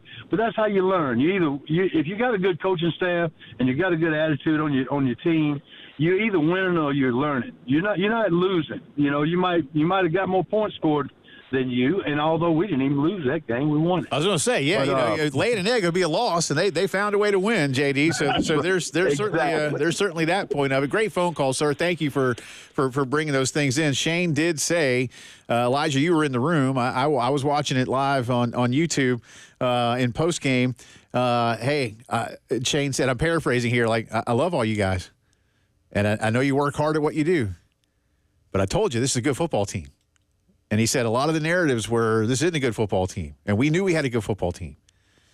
And we just got a lot of the things JD just said to stick together. A lot of fans, and JD, by the way, tip of the cap, I'd stay off social media a lot too, sometimes in games. I got to do it for a living, so I don't have a choice. But there are a lot of people that have been critical of Dow Loggins' play calling. And, and I even pinpointed, now, although I don't think it was a bad play call, again, the interception at the end of the first half, I think it was a very bad decision by the quarterback. There's multiple options there for him, and he chose the wrong one. And not only did he choose it, but he executed it poorly. But the touchdown to Josh Simon, great play call. The pitch where he basically, you garnered the attention of two of the linebackers, or a linebacker and a safety, to be watching for that pitch right there, because I did make a note. Before that, 7 of the 12 first down plays were runs. Yeah. So that was a first down. Kentucky might be playing the run. You fake the pitch right there, and just by the time the fake pitch happens, Josh Simon is at the level with the linebacker, and all Lenore's has to do is layer it over the top, and it's a score. That was a good play design. And listen, I mean, so somebody's going to say, okay, look, you can have one bad and one good. That's not, that equals each other or cancels each other out or something like that. I don't. There's a lot more times when it's execution relative to play call. There are bad play calls. There's zero doubt of that. I think Dow admitted as much on Wednesday last week after the ODU game. But if you're going to be super critical of what you think is bad play calling, do you need to be equally complimentary when there's good play calling? I'm not sitting here scolding anybody. I appreciate where JD's coming from there. But I thought it was very telling, that Shane said the narrative, and JD's right. We can't, we the media, and again, remember, we the media are the conduit to you, the fan.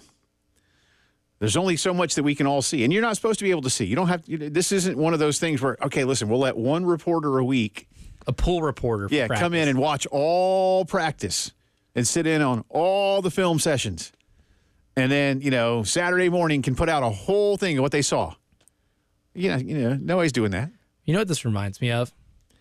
Have you ever had a bad first date, Jay Phillips? Like a bad one, but you knew you can go on a second, but you're like, ooh, like this, like I survived it. I got a second date, but man, she does not seem interested in me. It's been a while, thank goodness, but I can think back to when I was going to say, try to really dig deep. Yeah, okay? I was like, well, I guess I'm not going out with this girl again. I see. Yeah, I've had a few of those as well. But you go home and you're like, you know what? I'm better than what I showed. I just didn't have a great day.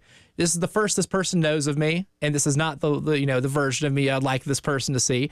But then the second time, like you're really hitting it off. Like you're finally, you feel like yourself again. Maybe you didn't have a bad day. Maybe you didn't have like the flat tire going into said date. I'm not speaking from experience on that one specifically, but I'm just throwing out an example. Right. I think that's probably how this coaching staff felt because they like what they have in the room.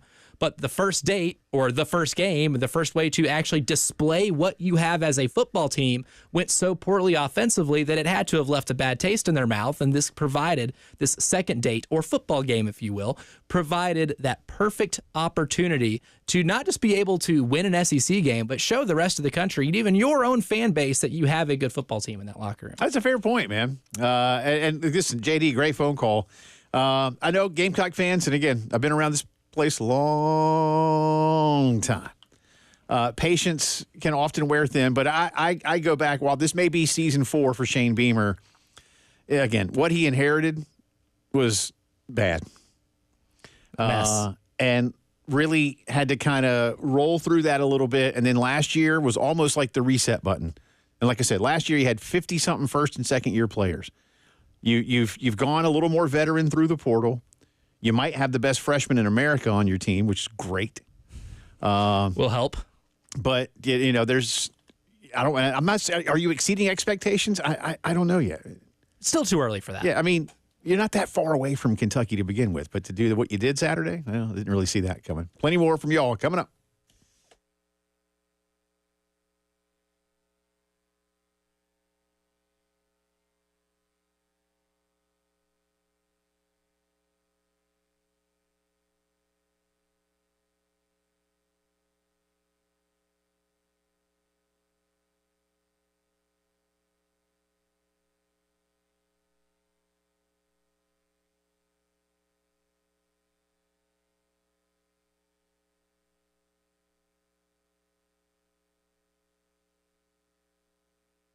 Quick words from my friends over at Columbia Secret for Weight Loss. Look, they're celebrating over a year now being in this market, being in the Midlands, and helping so many people reach their weight loss goal the same way they helped me reach my weight loss goal. Look, it's the Columbia Secret for weight loss, not the Columbia Free weight loss answer. So I can't tell you everything right now, but what I can tell you is that there are no pills, no shots, fantastic one-on-one coaching, and an ability to help you reach a lifestyle that is sustainable for healthier living along with losing the desired weight you want to lose. And for their 1-year anniversary here in the Midlands, they've extended their buy one, get one offer up to September 30th. So you can have this journey in weight loss with a friend or a loved one. Give them a call, 803-824-4210. Again, 803-824-4210 or ColumbiaSecretForWeightLoss.com.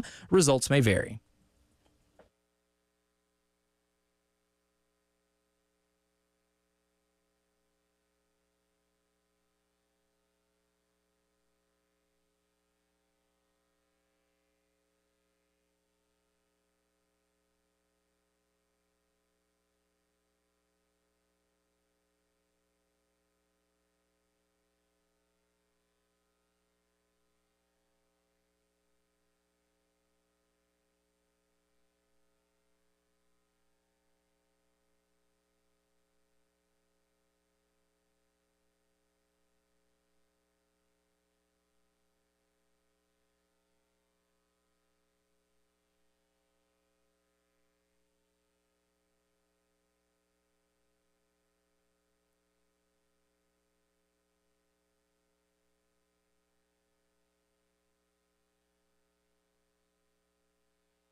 From the WIS Traffic Studios, I'm Elijah Campbell. The few accidents to get to that are causing some issues on the roadways this Monday afternoon, and we'll start on 77 northbound. We have 2 accidents.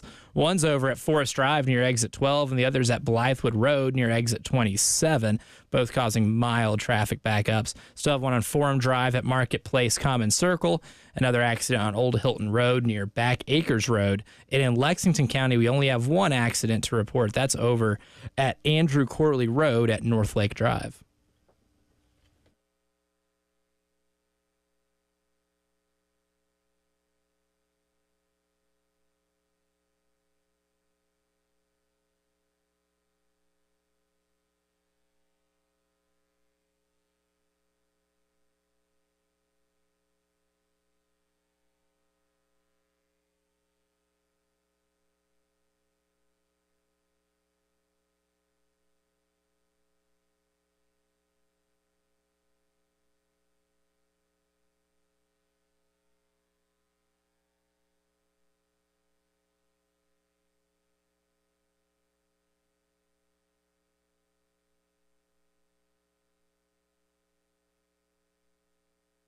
Talking Gamecock football, college football. We will get into some NFL at some point here. By the way, I know what's wrong with the Cleveland Browns. They're the Cleveland Browns? Well, yes. But since my good friend Deuce Staley now coaches for them, I have to, be a lot more supportive. Yesterday they played the Cowboys. They played is a pretty loose term there, buddy. Then they have the little, I don't know what that guy, the little mascot painted on the field, Oh, the little elf? Yeah. I've said this before. That's an elf, right?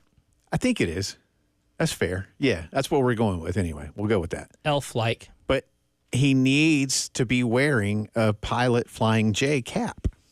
He should. And then everything else is fine. If Jimmy Haslam would do that. Well, because, look, if you're Jimmy Haslam, you're already wasting enough money on Deshaun Watson's contract. If you can get a little return on your investment for owning that team, then you probably should in advertisement dollars. Well, that'd be a very, very good way to do it. Yeah, but, Truck Stop Jimmy, just put the Pilot Flying J hat on there and recoup a little bit. The good news is, though, Elijah. They're flushing a lot of money down the toilet. But Deshaun's, most NFL contracts, and Deshaun's is the same as they're not fully guaranteed.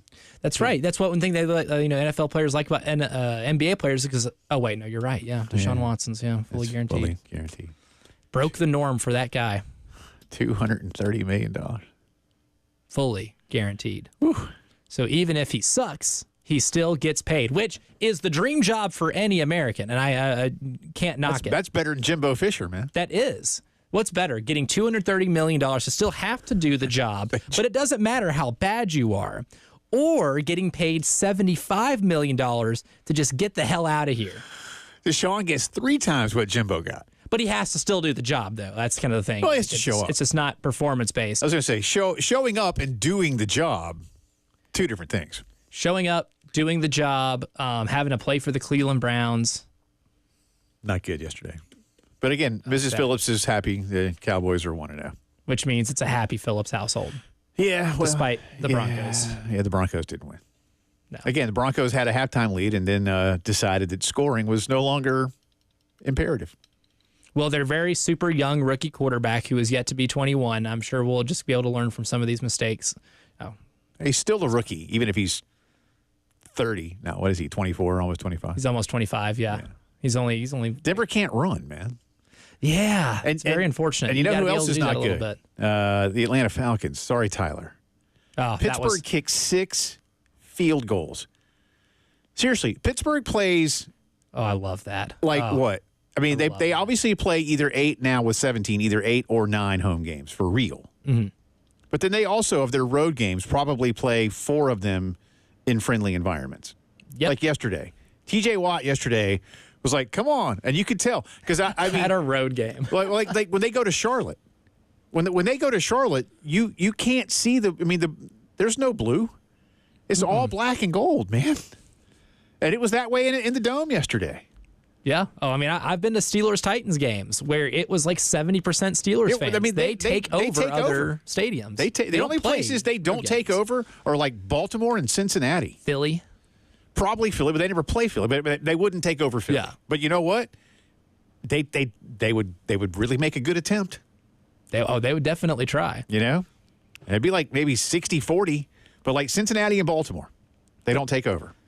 But hey, shout out Chris Boswell. Not only did he hit the 6 field goals to win that game, Jay, going a perfect 6 for 6 to score every single point for the Pittsburgh Steelers, he even filled in as a punter when the punter went down for a bit. He punted a 43-yard punt. That's a good punt. And flipped the field. It's a good punt. I mean, when's the last time you say truly the player of the game was a kicker? Yeah, well, the Steelers did yesterday, and again, if they kick 6 field goals every weekend and win, then they'll be 17-0. That's a good point. I do know that. That's a good roadmap. Yeah, might not. It's a roadmap. How good it is, and you know what too? Well, going 17-0.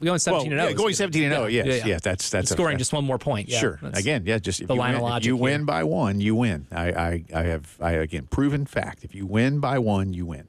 That's right. We haven't made these things beauty pageants just yet. No reason to at this the college football playoff try. And welcome back, Red Zone. Welcome back, Red Zone. So yeah, I still haven't had a Red Zone Sunday yet because there's only been one. I was in the car. Driving. Yeah, that's different. So I got to listen to a couple radio broadcasts. I hopped around a little bit after my New Orleans Saints put a beat down on the Panthers. That was nice to listen to. And I will admit, I shouldn't, but I will. Fell asleep during a commercial break at the overtime last night. Sorry. Ooh. Woke up and it was over. But happens. On that note, you got to get in mid-season form too. On that note. Wild Card Showdown from Friday. I did really well. Jim and Jason were our participants.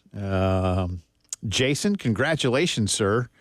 You win. You get we'll have a family 4-pack of Carowinds tickets for you. We'll be in touch. Exciting. I'll get Elijah to email you here in just a minute to be absolutely certain. Jason and I tied at 3-2, but Jason was closer on the tiebreaker. Jim, I wish I could give you something. Jim nailed the tiebreaker stat directly.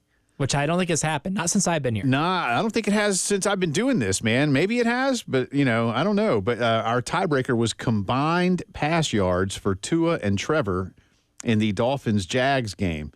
And Jim chose 500. And since I told y'all that he got it directly, yep, it was 500. It was 500. Jason had 495 to my 575. I thought T-Law would do a little more. Tua lit it up like I thought Tua would light it. 338 through the air. Oh, buddy, yeah. But T-Law only had 160-something. Most of it in the first half. Now, my younger brother, diehard Jacksonville Jaguars fan, definitely venting. Did he lose a bet?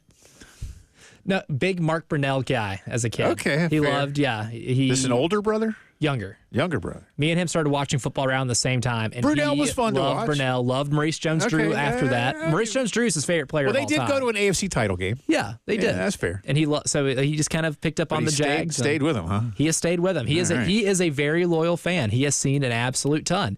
But I got a lot of really angry text messages in the second half of that game about the play calling and completely abandoning the pass game, which they did. I went back and looked at it a little bit. They completely abandoned the pass game, which I do not get because it was humming that first half. Well, and then Trevor Etienne, fumbled into the end zone. That was the turning point. That was kind of a bummer. Because he was going to walk in. Yeah. Oh, he was. And then, the ball.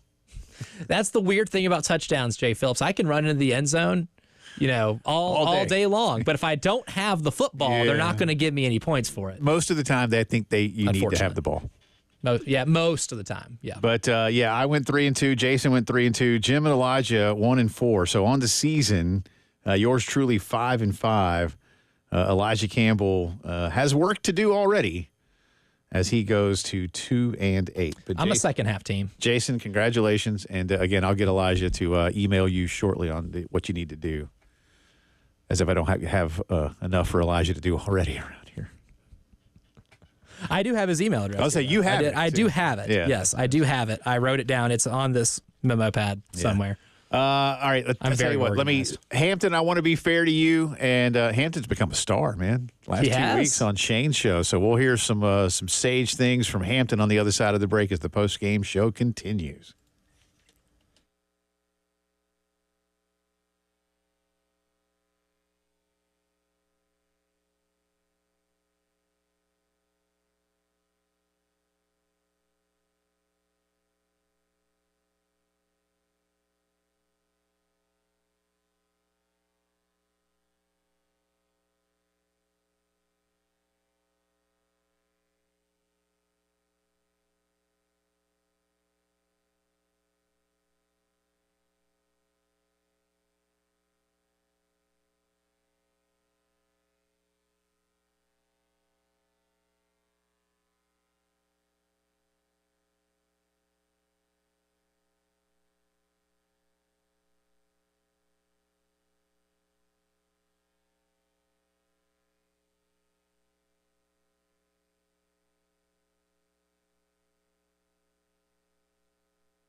Welcome back into the post-game show. Jay and Elijah with you. Final few minutes of hour number 2, but plenty more to go in the final hour of the program, including some headlines of the day. Hampton is indeed up next. How you doing, buddy? Welcome in.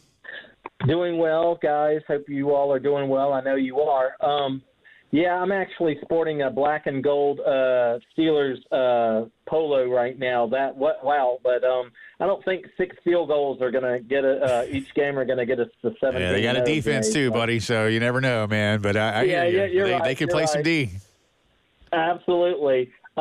Gamecocks, showed much improvement, I believe. But, as far as Lenoris is concerned, yeah, he threw a bad pick. He shouldn't have, but he's going to continue to grow, like Coach Beamer has said. Each week, week in, week out, this team is going to gel more and improve more. And I certainly like our chances against LSU, although still a daunting task on Saturday. But I feel better after beating Kentucky than, our first performance. But we're 2-0. We're atop the standings in the SEC. I'm going to enjoy it while I can. But I want to get your opinion, Jay, on special teams.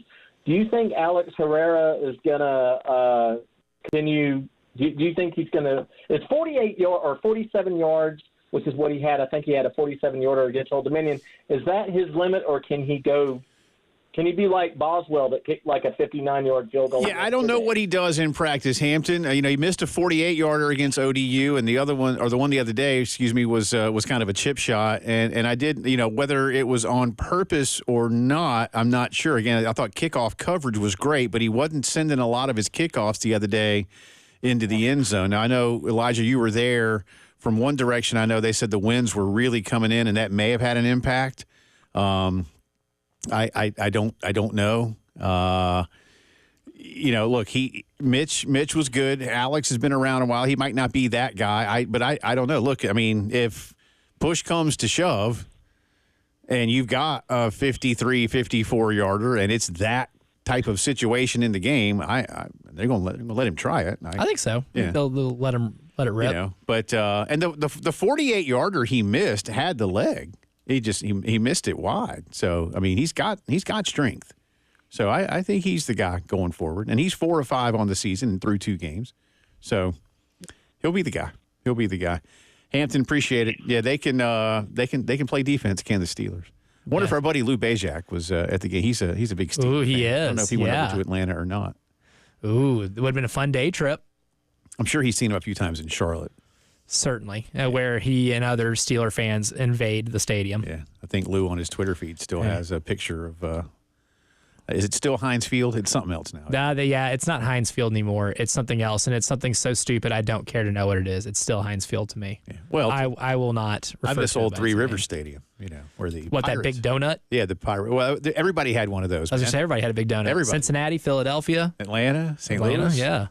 Everybody had one. Donuts were in style. They were.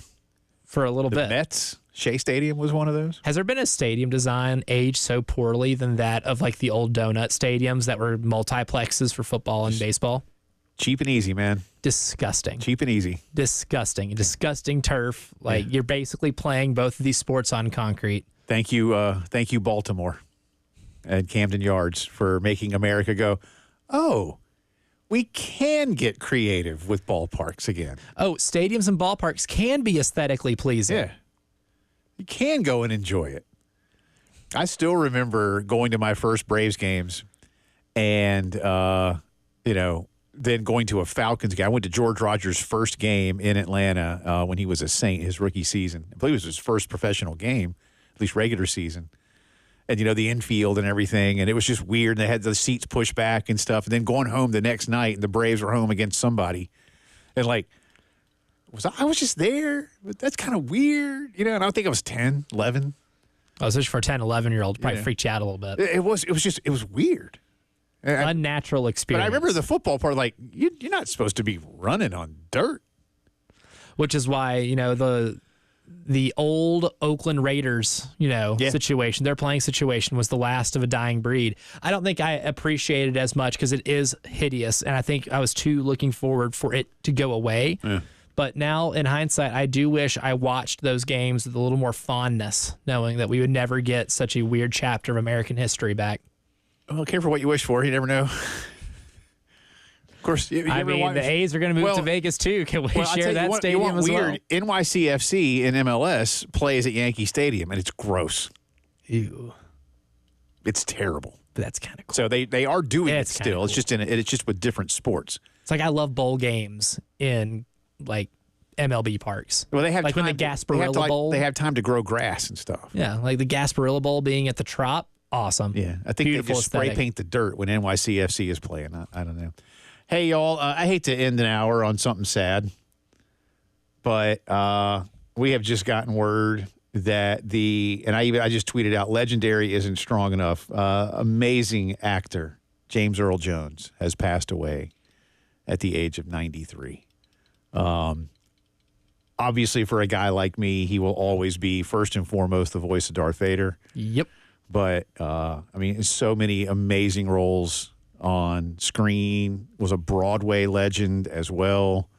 I love his story that he grew up with a speech impediment, and it was acting classes that got him to learn how to speak well. And then, that somebody, for a man of his age at the time he grew up, could say, you know what, this guy can act. Just in so many great things. Yeah, I don't have time to list them all here. I'm a little choked up, man. EGOT winner. Not many of those that exist. I have said before, for me, the three greatest villains in entertainment history are in no particular order: Darth Vader, Hans Gruber, and Monty Burns. But those, two of those are voiced by people, right? Mm-hmm. And Alan Rickman did a great job as Hans Gruber, but James Earl Jones, man, 93 years old and a hell of a life. So just smile and think about him. I am your father. Still one of the great moments in the history of film. All right, more on the Gamecocks coming up, y'all. Hour 3.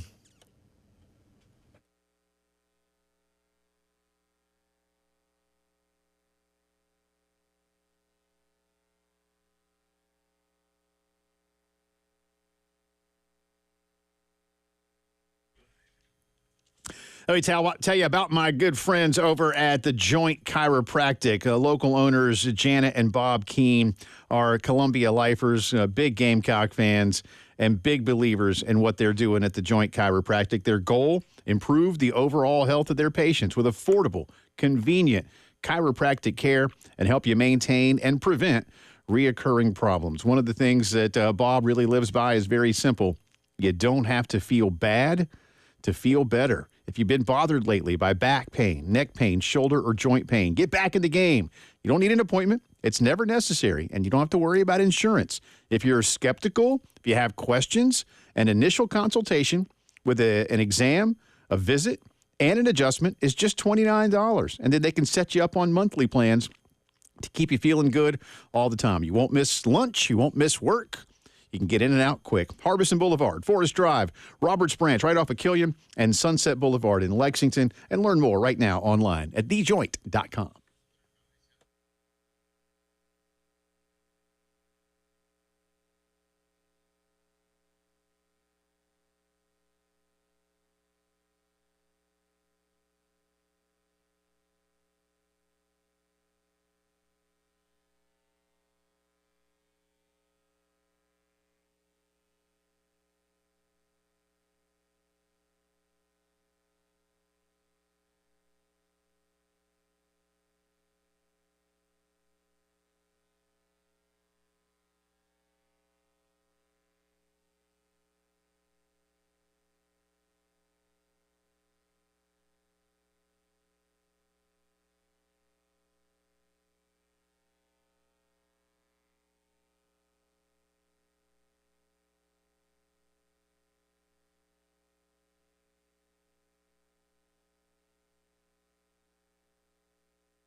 From the WIS Traffic Studios, I'm Elijah Campbell. The few accidents to get to that are causing some issues on the roadways this afternoon. We'll start with the ones in Richland County. Just two. One of them's at Forum Drive at Marketplace Common Circle, and the other's at Old Hilton Road near Back Acres Road, rather.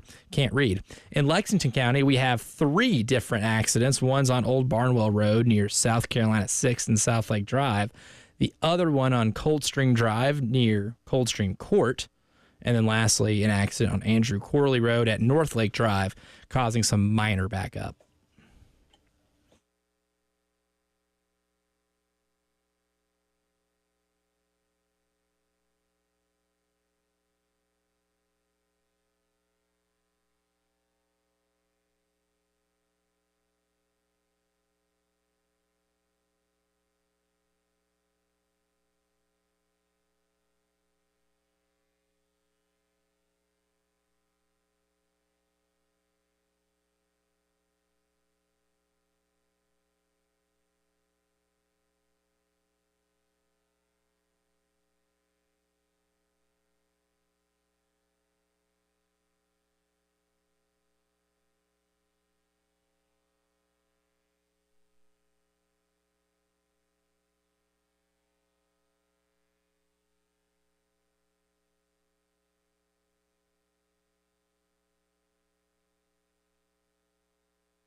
It is 5 o'clock news time on this Monday. Welcome back in. It's also the final hour of the post-game show alongside Elijah Campbell. I'm Jay Phillips. We have spent the bulk of our afternoon talking about South Carolina's very impressive 31-6 victory over the Kentucky Wildcats up at Kroger Field in Lexington. Gamecocks improving to 2-0 on the season.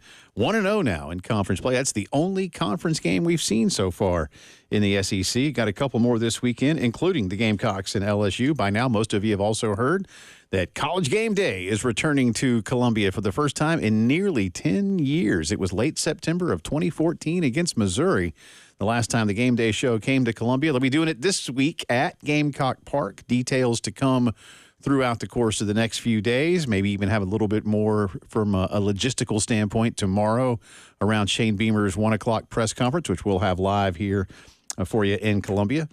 And, of course, it's Brews Day tomorrow as well. So Ryan Brewer, and I imagine he'll be ready to head out to Game Day and hold up a sign. That's right.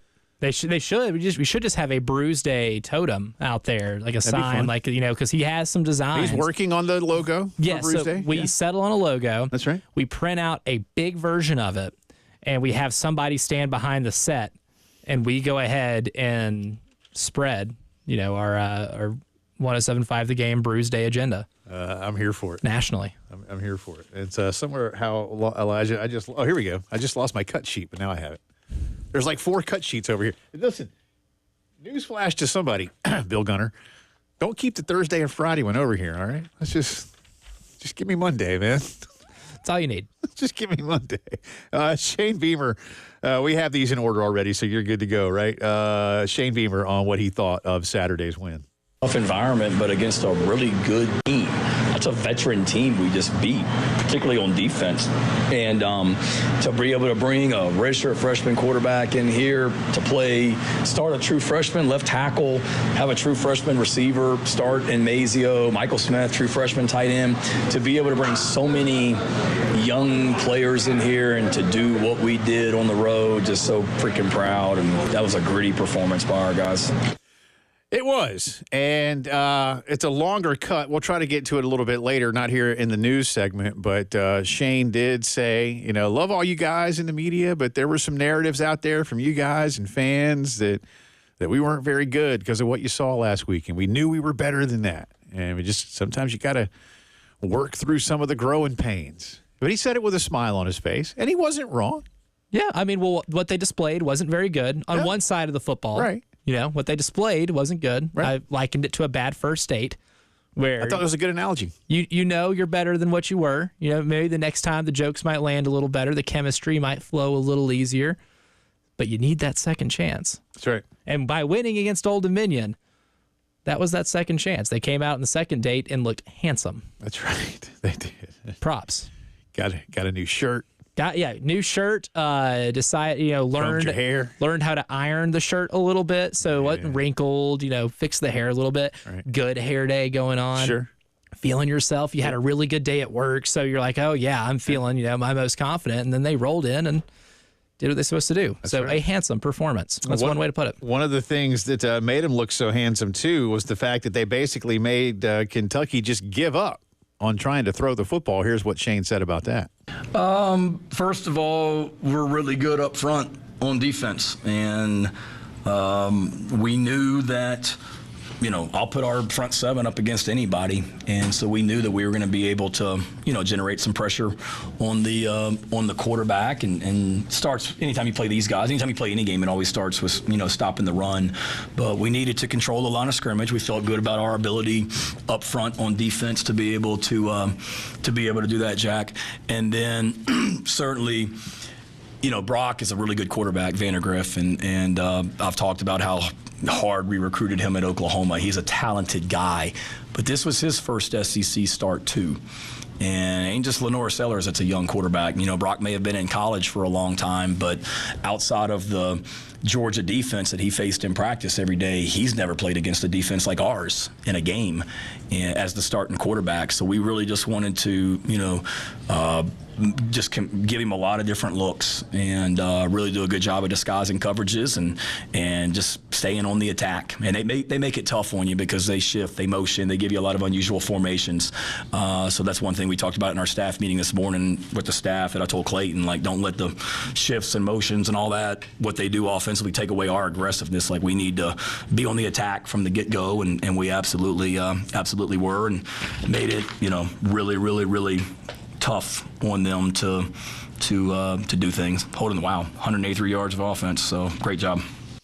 And again, just 3 for 10 was Brock Vandegrift. 30 yards. Yeah. You had more points than they had passing yards. How often does that happen? Very rarely. Even in Army-Navy games, that doesn't happen. So because usually Army-Navy, they'll at least, crack 60. Yeah. Because they'll throw one of those bombs, it'll hit. That's right. Yeah. And maybe on the same amount of completions, 3 for 65, but no, right. 3 for 30.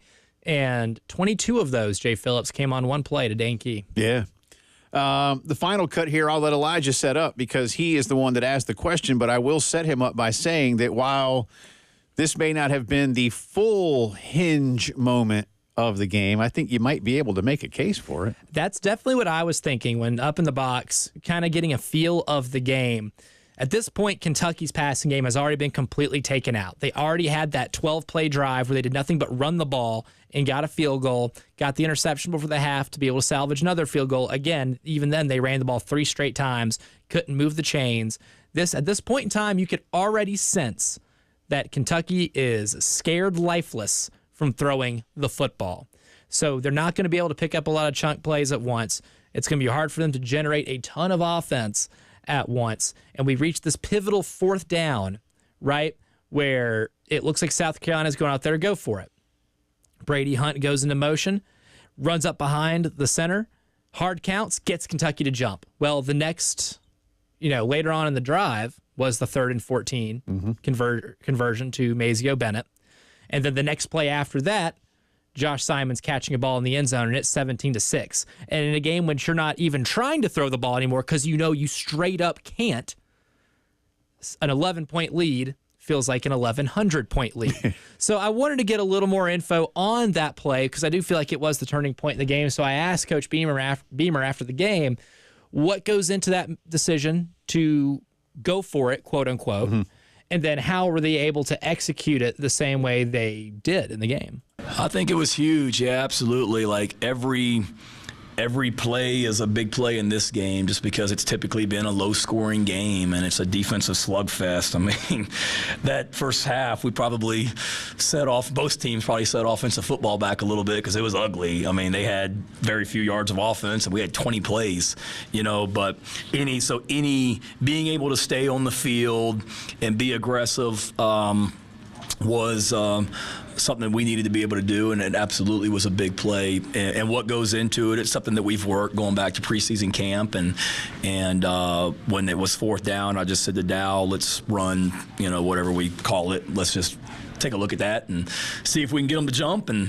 And we were able to, and that was that. I mean, 2 short yardage situations. One where we were able to get we were able to get a conversion, and then to be able to stop them on a 4th and short when everybody knows they're about to run right at you was really 2 really big plays in this game, in my opinion. Huge. Again, and both. I'm glad he brought that part of it up too. That Carolina stopped them. I wasn't overly surprised. It's gutsy to do what Kentucky did where they did it. Thank you for FCC proofing that for me. But again, and then for Brady Hunt to come over, and I got to say too, man, because in the moment sometimes that you might get your own guy to jump there, like that you got to make sure, hey, you better be super glued to the ground there, boys. And by the way, and I didn't notice this at first, but yesterday in watching the game again, Matt Austin, the SEC court. I don't know if you've had it. You probably haven't had a chance to really go back and watch a lot of the game, or maybe you have. But did you hear Matt Austin in the TV broadcast there say that he disagreed and thought that I guess it was. I'm trying to remember which lineman now stuck his hand out for Carolina and said it should have been called on him because he said offensive linemen are allowed to react naturally, but that was an unnatural. I think the guy was just trying to point. Oh, interesting. But Matt Austin said that probably should have either been negated or called on Carolina. And I was like, why? That type of stuff has been when we were at Media Days in Dallas, that when John McDade was speaking about some of the points of emphasis that SEC officials were working on this year. That was one of them, were people jumping offsides with the offense trying to draw them offsides by unnatural hand signals, and as well as getting guys to jump, like defensive players calling out signals and getting offensive linemen to move naturally. That's been like a big point of emphasis, is trying to crack down on that type of that was clearly an encroachment inner first. Lineman, gamesmanship. That's the thing. There was clearly encroachment first. I thought it was pretty obvious the entire time. And of course, being in the press box, I have the game on my iPad, so I could go back and look at the replay after it happens, because they didn't have a ton of TVs there in that press box, unfortunately. But I didn't have, the sound on. I didn't know that was even something that was discussed, because I thought it was obvious enough of an encroachment. I think it actually kind of was. I think Matt might have just been, like trying to, sometimes TV guys now, even if he is a longtime official, like, well, that could have been on the offense. I'm like, I don't think so. Not in that specific case. Anyway, it was nice try. Savvy call, and again, both of those huge in the moment for South Carolina. We'll come back around with plenty more on the Gamecocks. We got a lot of you lined up on the phone, so don't think we're getting away from it. But before we conclude the integrated media headlines of the day, the new AP poll is out. Georgia remains the #1 team in the country. Texas is up a spot to 2, trading with Ohio State, even though the Buckeyes got more first-place votes. 4 for Texas, 5 for Ohio State. Alabama is 4th. Ole Miss is 5th. Missouri 6th. Tennessee 7. That's a lot of SEC up there, y'all. A whole lot of SEC. A whole lot of SEC. Penn State is 8th. They had to hold their breath.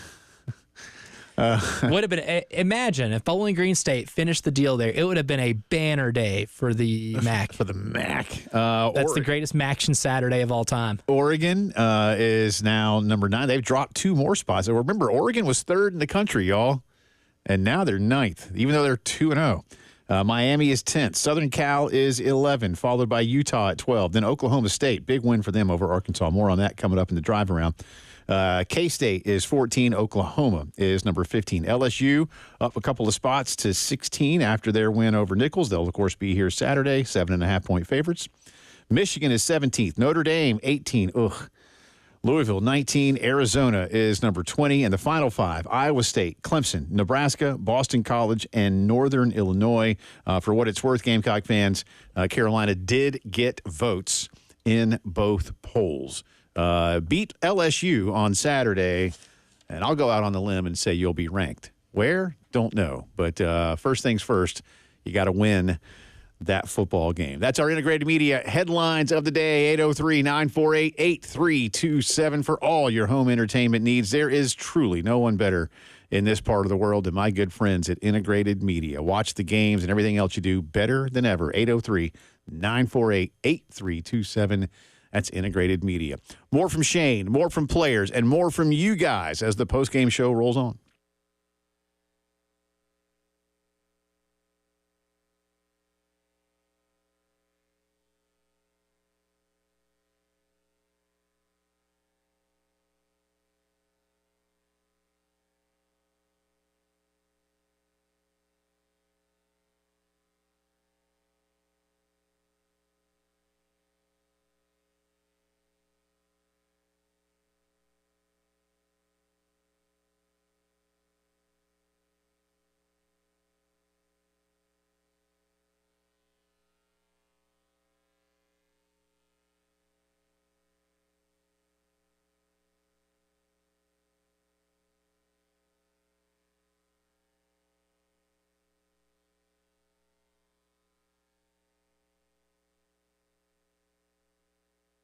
Let me tell you about our friends at Minuteman Press. Their office is just a couple of steps away from where we are, right here on Gervais Street in downtown Columbia, the old Apex building.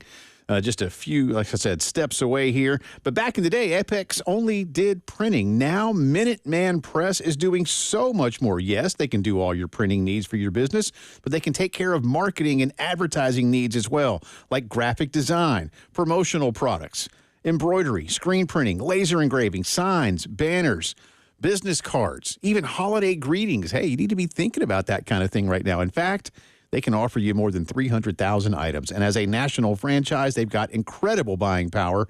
So you really need to stop in. If you're a business owner that needs these kind of things, talk to local owners Ken and Anna Holloway. They are Carolina fans and graduates of USC. They offer free pickup and delivery, help you out with a whole bunch of stuff. Minuteman.com is the website. Check them out.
19 minutes after 5 o'clock on this Monday afternoon. Welcome back in a busy reaction day, and we're getting right back into the phone calls in just a second. Do want to remind you, though, that the Lawyer Lisa Special Teams Contest is back. If Carolina can score a special teams touchdown, then somebody pockets a bunch of money. Like right now, it's $300. It's $100 a game. That's what we do. It's $100 a game. Which means if we get to the end of the game, Clemson, or end of the season, Clemson, it's $1,200. That's a lot of money. Well, again, last year we didn't do it until it was $1,000. But you can't win if you don't register. So please do. Visit 1075thegame.com. And there's probably one of Terry Ford's clicky, spinny thingies that you have to click. Yes, the very scientific clicky, spinny thingy. Yeah, it works. Yeah. Does it even spin or does it slide? It doesn't matter. Just click it. Sometimes they spin, man. If you get some cool, I'm not sure our company pays for the ones that spin, though. Ours probably just slide. Yeah, I don't know enough computer science to make it do the cool spin stuff. Let's get to David up next. Appreciate your patience on a busy day, sir. How you doing? I'm good, man. How are y'all? All right. Hey, man, I'll be the first to admit I wrote Carolina off against Kentucky just because of what happened with Old Dominion. And I've never been happier to be proven wrong by this team. I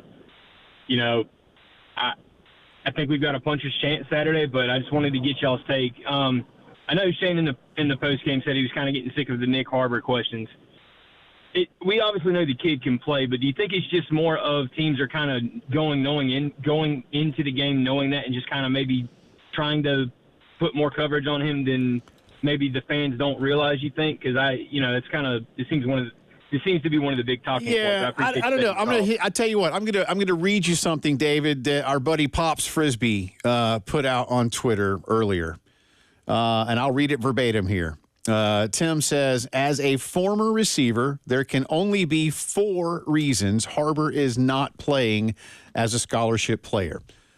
Better players ahead of him, not running good routes, hasn't grasped the offense, not reading defenses well enough yet. Those reasons will keep you off the field. Now, that's Tim's opinion. It's an educated opinion. It's a veteran opinion, and it makes perfect sense. So is it one or more of those things? Yeah, you gotta believe that it is, and it isn't going to be a matter of effort in terms of him wanting to work. We've heard a lot about the kind of work he puts in to both his track and his football. He's being asked to play a brand new position at this level. Was really behind the 8 ball last year and did not go through spring because, again, he is an elite sprinter. So don't want to hold it against him. Don't want to say it's never going to come around. Now, I'm going to say this tongue-in-cheek, but I'd love to see what he might be doing on that defensive front with all these other dudes. But that'll just get me in trouble. At this point, Shane's you almost gonna call don't me even later and yell at like, what the hell are you doing? No, just listen. Actually, I hear him knocking on the door right now. Yeah, I know, right? No. So there you go. I mean, there's a wide receiver telling you it's those things, and I would imagine that there is real truth in there. Yeah, but certainly. I think it comes around. When I don't know, but it will not be for a lack of effort on his part or those that are helping teach and coach him. Because him being just a threat to stretch the field would benefit this offense. Like, he doesn't have to, have a 1,000-yard receiving season or have like multiple 70-yard touchdowns. I mean, if he can at least present himself as a threat to do it, which is, be a little more productive than his Paul Bunyan-esque reputation at the position, given, his obvious athletic or Olympic level speed and the video game lore and all that comes with that. The video game thing is starting. That's what would bother me. Yeah. Well, that kind of put fuel on the fire. Yeah. That and Bruce Feldman making him the number 1 freak in college football. I mean, there's a lot that kind of goes into it. And rightfully so. I mean, the kid is an athletic, if not the most athletic, player in college football when you look at just like the numbers that he puts up whenever he runs. But there's my theory is that there might be some, like technical things about the position that he doesn't do well enough yet to be on the field as opposed to a Jared Brown, right, or a Mazeo Bennett. Right. For instance, You look at the two big plays Mazio made, the touchdown and the 3rd and 14. Zone coverage, he runs the route and breaks it off just enough to get into the soft spot of that zone. He also blocks really well on the outside. What we heard about Mazio from the first game to, this past Saturday, he is an effort blocker on the perimeter. So he's getting on the field because he's blocking his rear off. He's playing hard. And he is really good at running routes and knowing the technical aspect of a receiver. When a play breaks down and Lenoris rolls out, you see that's zone defense. Get into the gap and be able to make yourself get open. He did that twice, and they were two of the biggest plays in the game. Mm-hmm. I don't know if Nick Harbor is there just yet. Again, it could be just learning the position. It could be route running technique. It could be, maybe the hands aren't where they want it, or ball tracking. There's a lot of elements to wide receiver that just being really fast in your underwear doesn't benefit you once you do get onto a football field. David, thanks for the phone call, buddy. Michael is up next. Hey, Michael, good afternoon. One more on. There we go. Hey, hang on, Michael. There Might we help go. if I turn you off. Sorry, Michael. What's up? Okay, my fault. No. But excited about the win against Kentucky. I was one of the few people that thought we could win that game. Of course, I didn't picture us winning the way we did, but super excited about that. I don't want to sound like a Debbie Downer, but I am looking forward to see a lot of things we can improve on. I do think the running game should and definitely could become more consistent. We've seen it in the second half. It definitely flowed a little bit better, which is good. That might be a sign to come, but we're definitely going to need to be able to run the ball consistently if we want to be a good team and win in the SEC. I actually love the stuff that Dow Loggins called up during the game. I think that part of the game was very underrated. I know a lot of people were down Dow for his play calling this year and the past or whatever, but I never was that type of person to do so, because I feel like when the players execute the plays to where they're supposed to be executed, I mean, we have offensive success, and we saw that during the game. So I think the defense, as long as it continues to do what we're doing, this is the best defense I've seen in a long time, so I'm super excited about that. And just, I don't want to stay too long, but just leave y'all off with the question, who do y'all think will emerge as the number one wide receiver? I think, Mazio Bennett and Jared Brown have emerged as our top ones, but it could be somebody waiting in the wings. So just want to get y'all opinion, and thank you for taking my phone call. I'd still want to see, Dale Von Campbell maybe, be that guy. He had some big numbers at Nevada, and he's a tall jump ball target, and I think ultimately you're going to need that. And we just talked about Nick Harbor a lot too. But one of the things that Elijah just alluded to is something that we talked about last week when Coach Beamer, I'm talking strictly the wide receiver position right now, mentioned that perimeter blocking had to get better. And I posed the question to you, Elijah, again, somewhat rhetorically, as we do, and we talk about these things, and we know coaches can't say, oh, well, we'll definitely send out so-and-so for this personnel package. So you're not telling the opponent anything they need, So, but I said, will it be the guys that are showing max effort when they don't have the football, when they aren't going to be targeted? And the answer to that question seemingly might be yes. Only 4 players caught passes of the 12 completed for South Carolina, 2 tight ends, 2 receivers. So there's that to think about too. Now, look, I think situational football has a lot to do with that too. Mm-hmm. So that you saw that on Saturday. And, to both Michael and David before him, I know guys like me, Elijah, listen, we're not supposed to be fans here. We can be supportive of the team. And I make no secret of the fact that I grew up here and went to school here and all those kind of things. I like Wes and Chris. But a lot of us didn't pick Carolina to win the game. I mean, you're a 10-point road dog, and there are reasons to be concerned. You got to go prove it. You need to see it. And now we've seen that. Now, am I ready to pick South Carolina to beat Louisiana State? Not yet. I mean, it's crazy. I mean, LSU did struggle a little bit against Nicholls State. This is going to be a game to think about. But I think there's a path, which is good. The conditions are ripe. I mean, it's a noon kickoff. Yeah. LSU is playing their first true road game of the season. The other road game was in Vegas well after noon on a Sunday.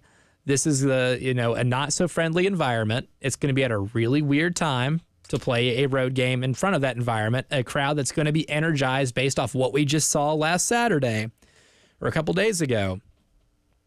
It can be a little weird for teams like LSU to go in and win a game like that.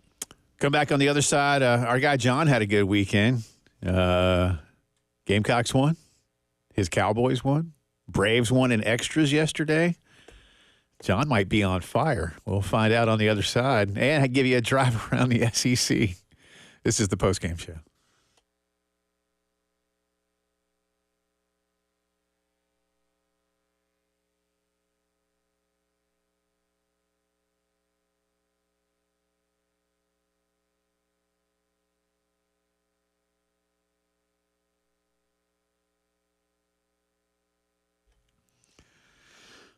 Listen, we get that nice time of year, right? It's cool, crisp mornings. It's not too hot in the afternoon. You're not running the AC as much for these days like you have been all summer long. It's actually a great time if you need a brand new system to call my very good friends at AAA Heating and Air. Roy and Dana Finley ready to help you out with an amazing opportunity. No payments or interest when you buy in 2024 for a full year. Not till the end of the year. Again, you buy today, you don't pay for a year from now. Think about that. Plus a $1,500 system buyback rebate.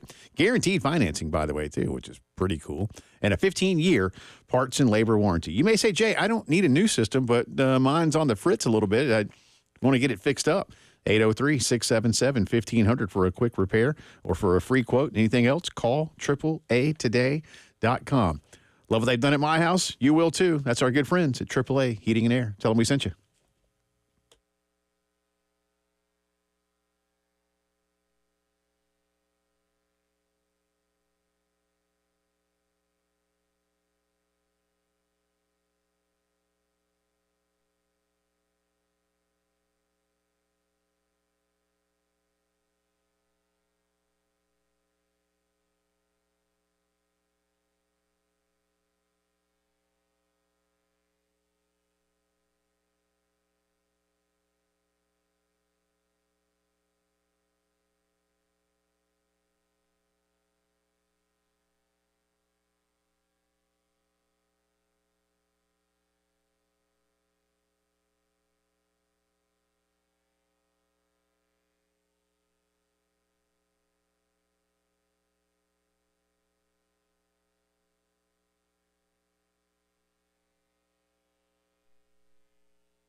From the WIS Traffic Studios, I'm Elijah Campbell. The few accidents to get to that are causing some issues on the roadways this afternoon. We'll start with the ones here in Richland County. Got an accident on Old Hilton Road near Back Acres Road. That's causing some slight traffic backup, as well as one on 20 eastbound over at Clemson Road near exit 80. Also have another one on Highway 1 at Augusta Road between Sparkleberry Lane and Clemson Road, and on Gervais Street near Hugh G. Street here downtown. And in Lexington County, we have some accidents on Coldstream Drive near Coldstream Court, Enterprise Parkway near Old Barnwell Road, and Old Barnwell Road near South Carolina 6 at South Lake Drive.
Carolina fans would like to help make sure that LSU doesn't get to sit back on the throne of college football with a win this weekend. Welcome back in. It is time for the drive around the SEC. We'll get you caught up on everything that happened over the weekend, including not so good day for Auburn.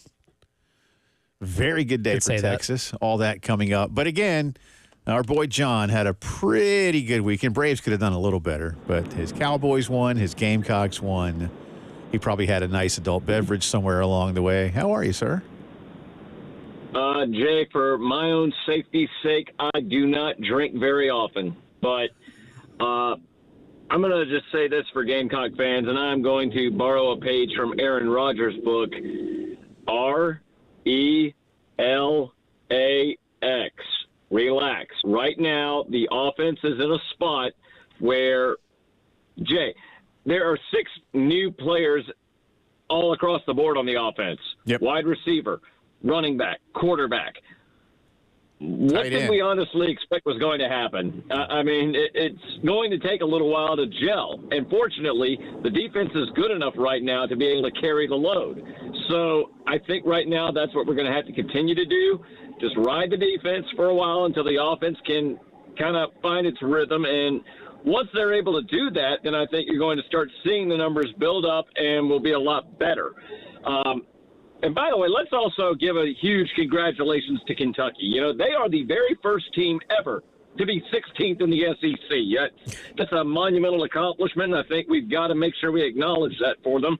I'm going to kind of pay tribute here to our good buddy David Cloninger. I'm sure you've seen over the years that footage of Randy Cross at the Super Bowl when the 49ers beat the Dolphins.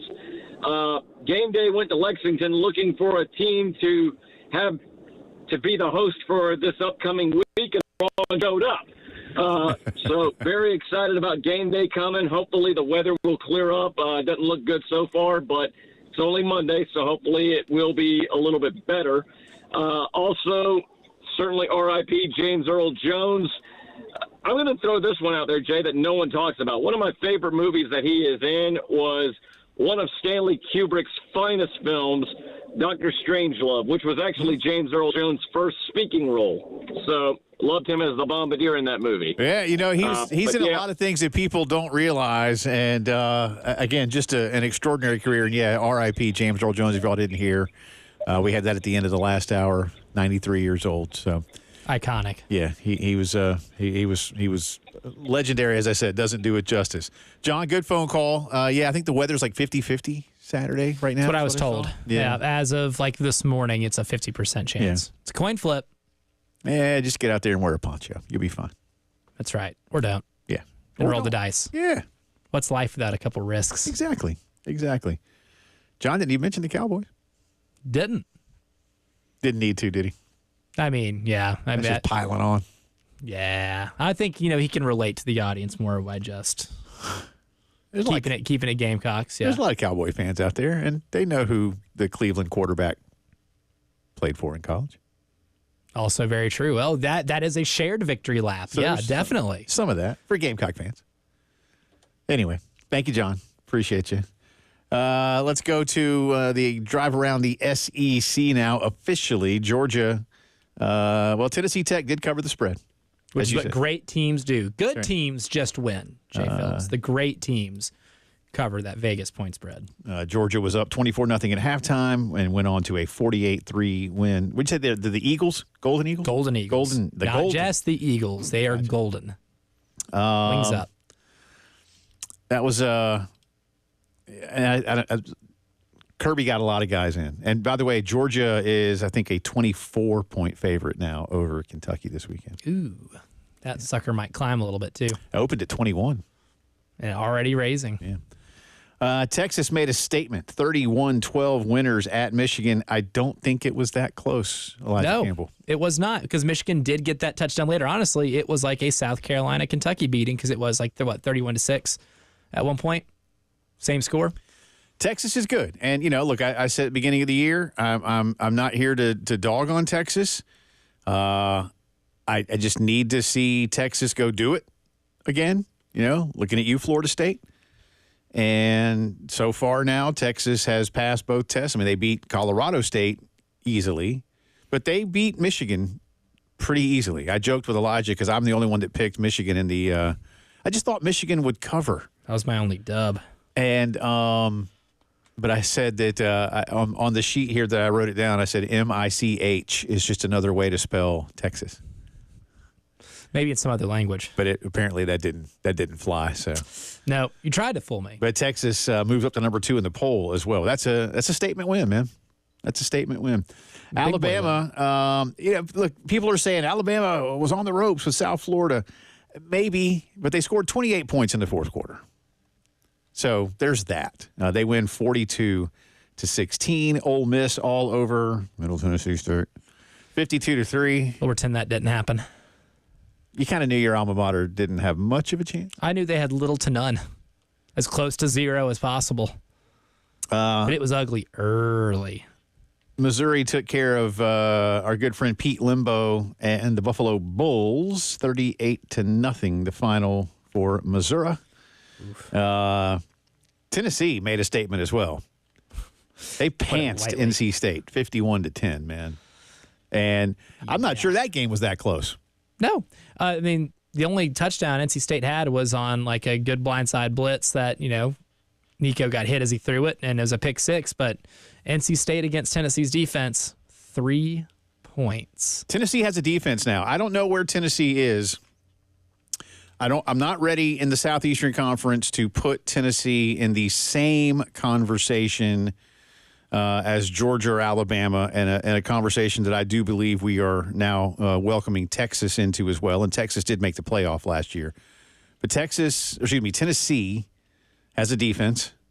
Mm-hmm. Tennessee may have the single best defender in the country, although South Carolina is trying to make a case for that too. But Pierce is potentially the number one pick in the draft next year. He's the real deal. Yeah. At least the Carolina fans know Dylan Stewart can't get drafted as of yet.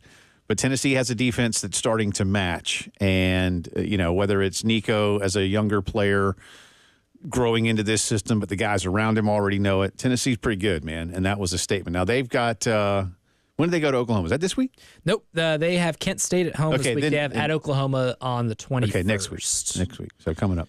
Speaking of Oklahoma, they were like 25-point favorites over Houston and only won 16-12. Disgusting. Yeah. Nasty game. Not so good. I'm very curious. I have not gotten to see any of that one yet, but I am very curious to see what exactly that game looked like and what the vibe of it was like, because the Tennessee-Oklahoma games, one of the biggest games in the SEC all year long. Well, if Oklahoma can't score some points, then that could be ugly. Oklahoma State beat Arkansas in double overtime, 39-31. Oh. I just like to do this from time to time. You know what the spread was? 7.5. 7.5. Brutal. They know. They always know. LSU beat Nichols 44-21, but nobody scored in the fourth quarter. But LSU did score 21 points after the break in the third. A&M over McNeese 52-10. Florida beat Samford 45-7. Vandy did not get a big head. but kept it close. They beat Alcorn State 55-0. Steve McNair was not walking through that door. He was not. Arizona State gets by Mississippi State 30-23. Bulldogs scored 13 points in the fourth quarter. It was 30-3 at one point. Yeah, not enough. Not enough. And California beats Auburn at Jordan-Hare 21-14. ACC powerhouse Cal comes to Auburn at Auburn. Auburn, under Hugh Freeze now, second straight year where they lose an embarrassing home game that they were favored by a decent bit. New Mexico State. New Mexico State, that's really, I mean, listen, California at least is California. I mean, I want to, well, I know, but Aaron Rodgers ain't walking through that door. Nor Goff, and Marshawn Lynch is not going to run the ball. Bad loss. I get it. It is a bad loss. Hugh Freeze hire looking great right now. It is a bad loss. QB was, but I don't think it's as bad a loss as New Mexico State. That's just my opinion. No, but comparable, as considering the quarterback you didn't try to upgrade in the offseason through a couple of wrong-sided TD passes. That's our drive around the SEC. Got some cool stuff from James Earl Jones coming up.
Guys, not feeling like yourself, you're getting a little older, a little slow down, you're wondering why. Don't wait for it to change. Don't wait for it to go away. Instead, do yourself and those around you a favor. Set up a time to go see Dr. Dan Balknight and his team at the men's clinic. You'll get a one-on-one consultation. They'll get to the root of what's going on because they'll really get to know you. You know, what do you do every day? Literally, like from start to finish. Where might those gaps be in life? They'll get you back to feeling like you used to. Again, don't be the guy that toughs it out. Get to feeling better when you see Dan and his team. They are experts in healthcare for men, and they are dedicated to making you feel like yourself again. Set up that consultation, 803-875-MENS. That's 803-875-MENS. And learn a lot more about what they do for all of their patients when you log on to themensclinicsc.com.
Welcome back into the post-game show on this Monday afternoon. Tomorrow, again, at 1 o'clock, Shane Beamer, live press conference. We'll have that for you as we do each and every week. Tomorrow, 3 o'clock hour, it's Brews Day here on the post-game show. Former Gamecock, our very good friend Ryan Brewer will be with us. He's pretty stoked. As he should be. Yeah. So we'll do that for you. And might even have the logo by tomorrow. I don't know. Again, that was... Ryan was working on that along with Mrs. Brewer. There's been some workshopping done for it. Now, if we can get the executive decision done by the end of tomorrow, then we can have somebody, some brave soldier, take the totem and get it on College Game Day. Oof. Spread the agenda, baby. Yeah. Well, that's the executive decision will probably come from Liz. Well, yeah, sure. So, as it should. Yeah. That's how it works. Yeah. That's how it works. That's adulthood. We lost truly one of the great actors ever today, James Earl Jones, passing away at the age of 93. And I told Elijah, I was like, hey, let's find one of these two things that just – there's so many things that could encapsulate the brilliance of this man. One of them that I said to Elijah was the opening scene of Return of the Jedi, because it so very quickly and succinctly captures who Darth Vader is. But we settled on this one from Field of Dreams because I think maybe for what we do on a regular basis, as much as I love Star Wars, throw a little sports angle in. But this is we'll talk about it on the other side. But this is just one of the great moments in a sports movie. All the years, Ray, has been baseball. America has rolled by like an army of steamrollers. It's been erased like a blackboard, rebuilt and erased again. But baseball has marked the time. This field, this game, is a part of our past, Ray. It reminds us of all that once was good, and it could be again. Oh, people will come, Ray. People will most definitely come. It's just, yeah, I just love that. America has been marched over by an army of steamrollers, erased and built up again. That's James Earl Jones as Terrence Mann, the reclusive author in that movie. You know, peace, love, dope, you know, and spraying the DDT thing at him, you know, trying to get into all that stuff. And then the giddiness in his face when he gets to step on the field. He kind of like he's dipping his toe in the water, you know. But that's a great one. But you know, I could go on and on and on about James Earl Jones and what he meant. And you do have to, if you go and look at his life's work and realize, like I just retweeted something from David Letterman, you know, of James Earl Jones being the kind of person who doesn't take himself too seriously. And I remember when that was on Letterman, that probably 20-something years ago, and how great it was. There's one going by on Twitter right now of a very young James Earl Jones in the very early days of Sesame Street, quite literally just reciting the alphabet. And it's just, you hear that man, even 50 years ago, probably more than that, just saying 26 things. That's it. And it's like, I want that voice. I would like that voice to read me a story before bed every night. Yeah. I mean, can you only imagine? And again, you know, his story is such, growing up in the South, had a speech impediment, you know, took some acting in order to try and learn how to just speak better. And somebody had the wherewithal to say, you got some chops here, kid, and turned him into a legend. I mean, King Joffrey Jafar in Coming to America, which is easily my favorite Eddie Murphy movie of all time. But you know, his role. I mean, I smile because he's great. He's great. And of course, Darth Vader. I mean, again, Darth Vader, the most iconic villain. Absolutely. In all of cinema. I think so. I really do. And I know there's some subjectivity in that, but because David Prowse is in the suit, And David Prowse was a really good English actor, but Mr. Lucas said, we got to find a way to make this thing pop a little bit more. I got an idea because I know a guy who's got a voice, and that was like 1976 when he called James Earl Jones. Think about that. Remarkable. R.I.P. James Earl Jones, 93 years old. Again, legendary, does not do his career justice. Good stuff today. Thank you all for being a part of it. Got a lot to do tomorrow as we look ahead to Carolina LSU. See you.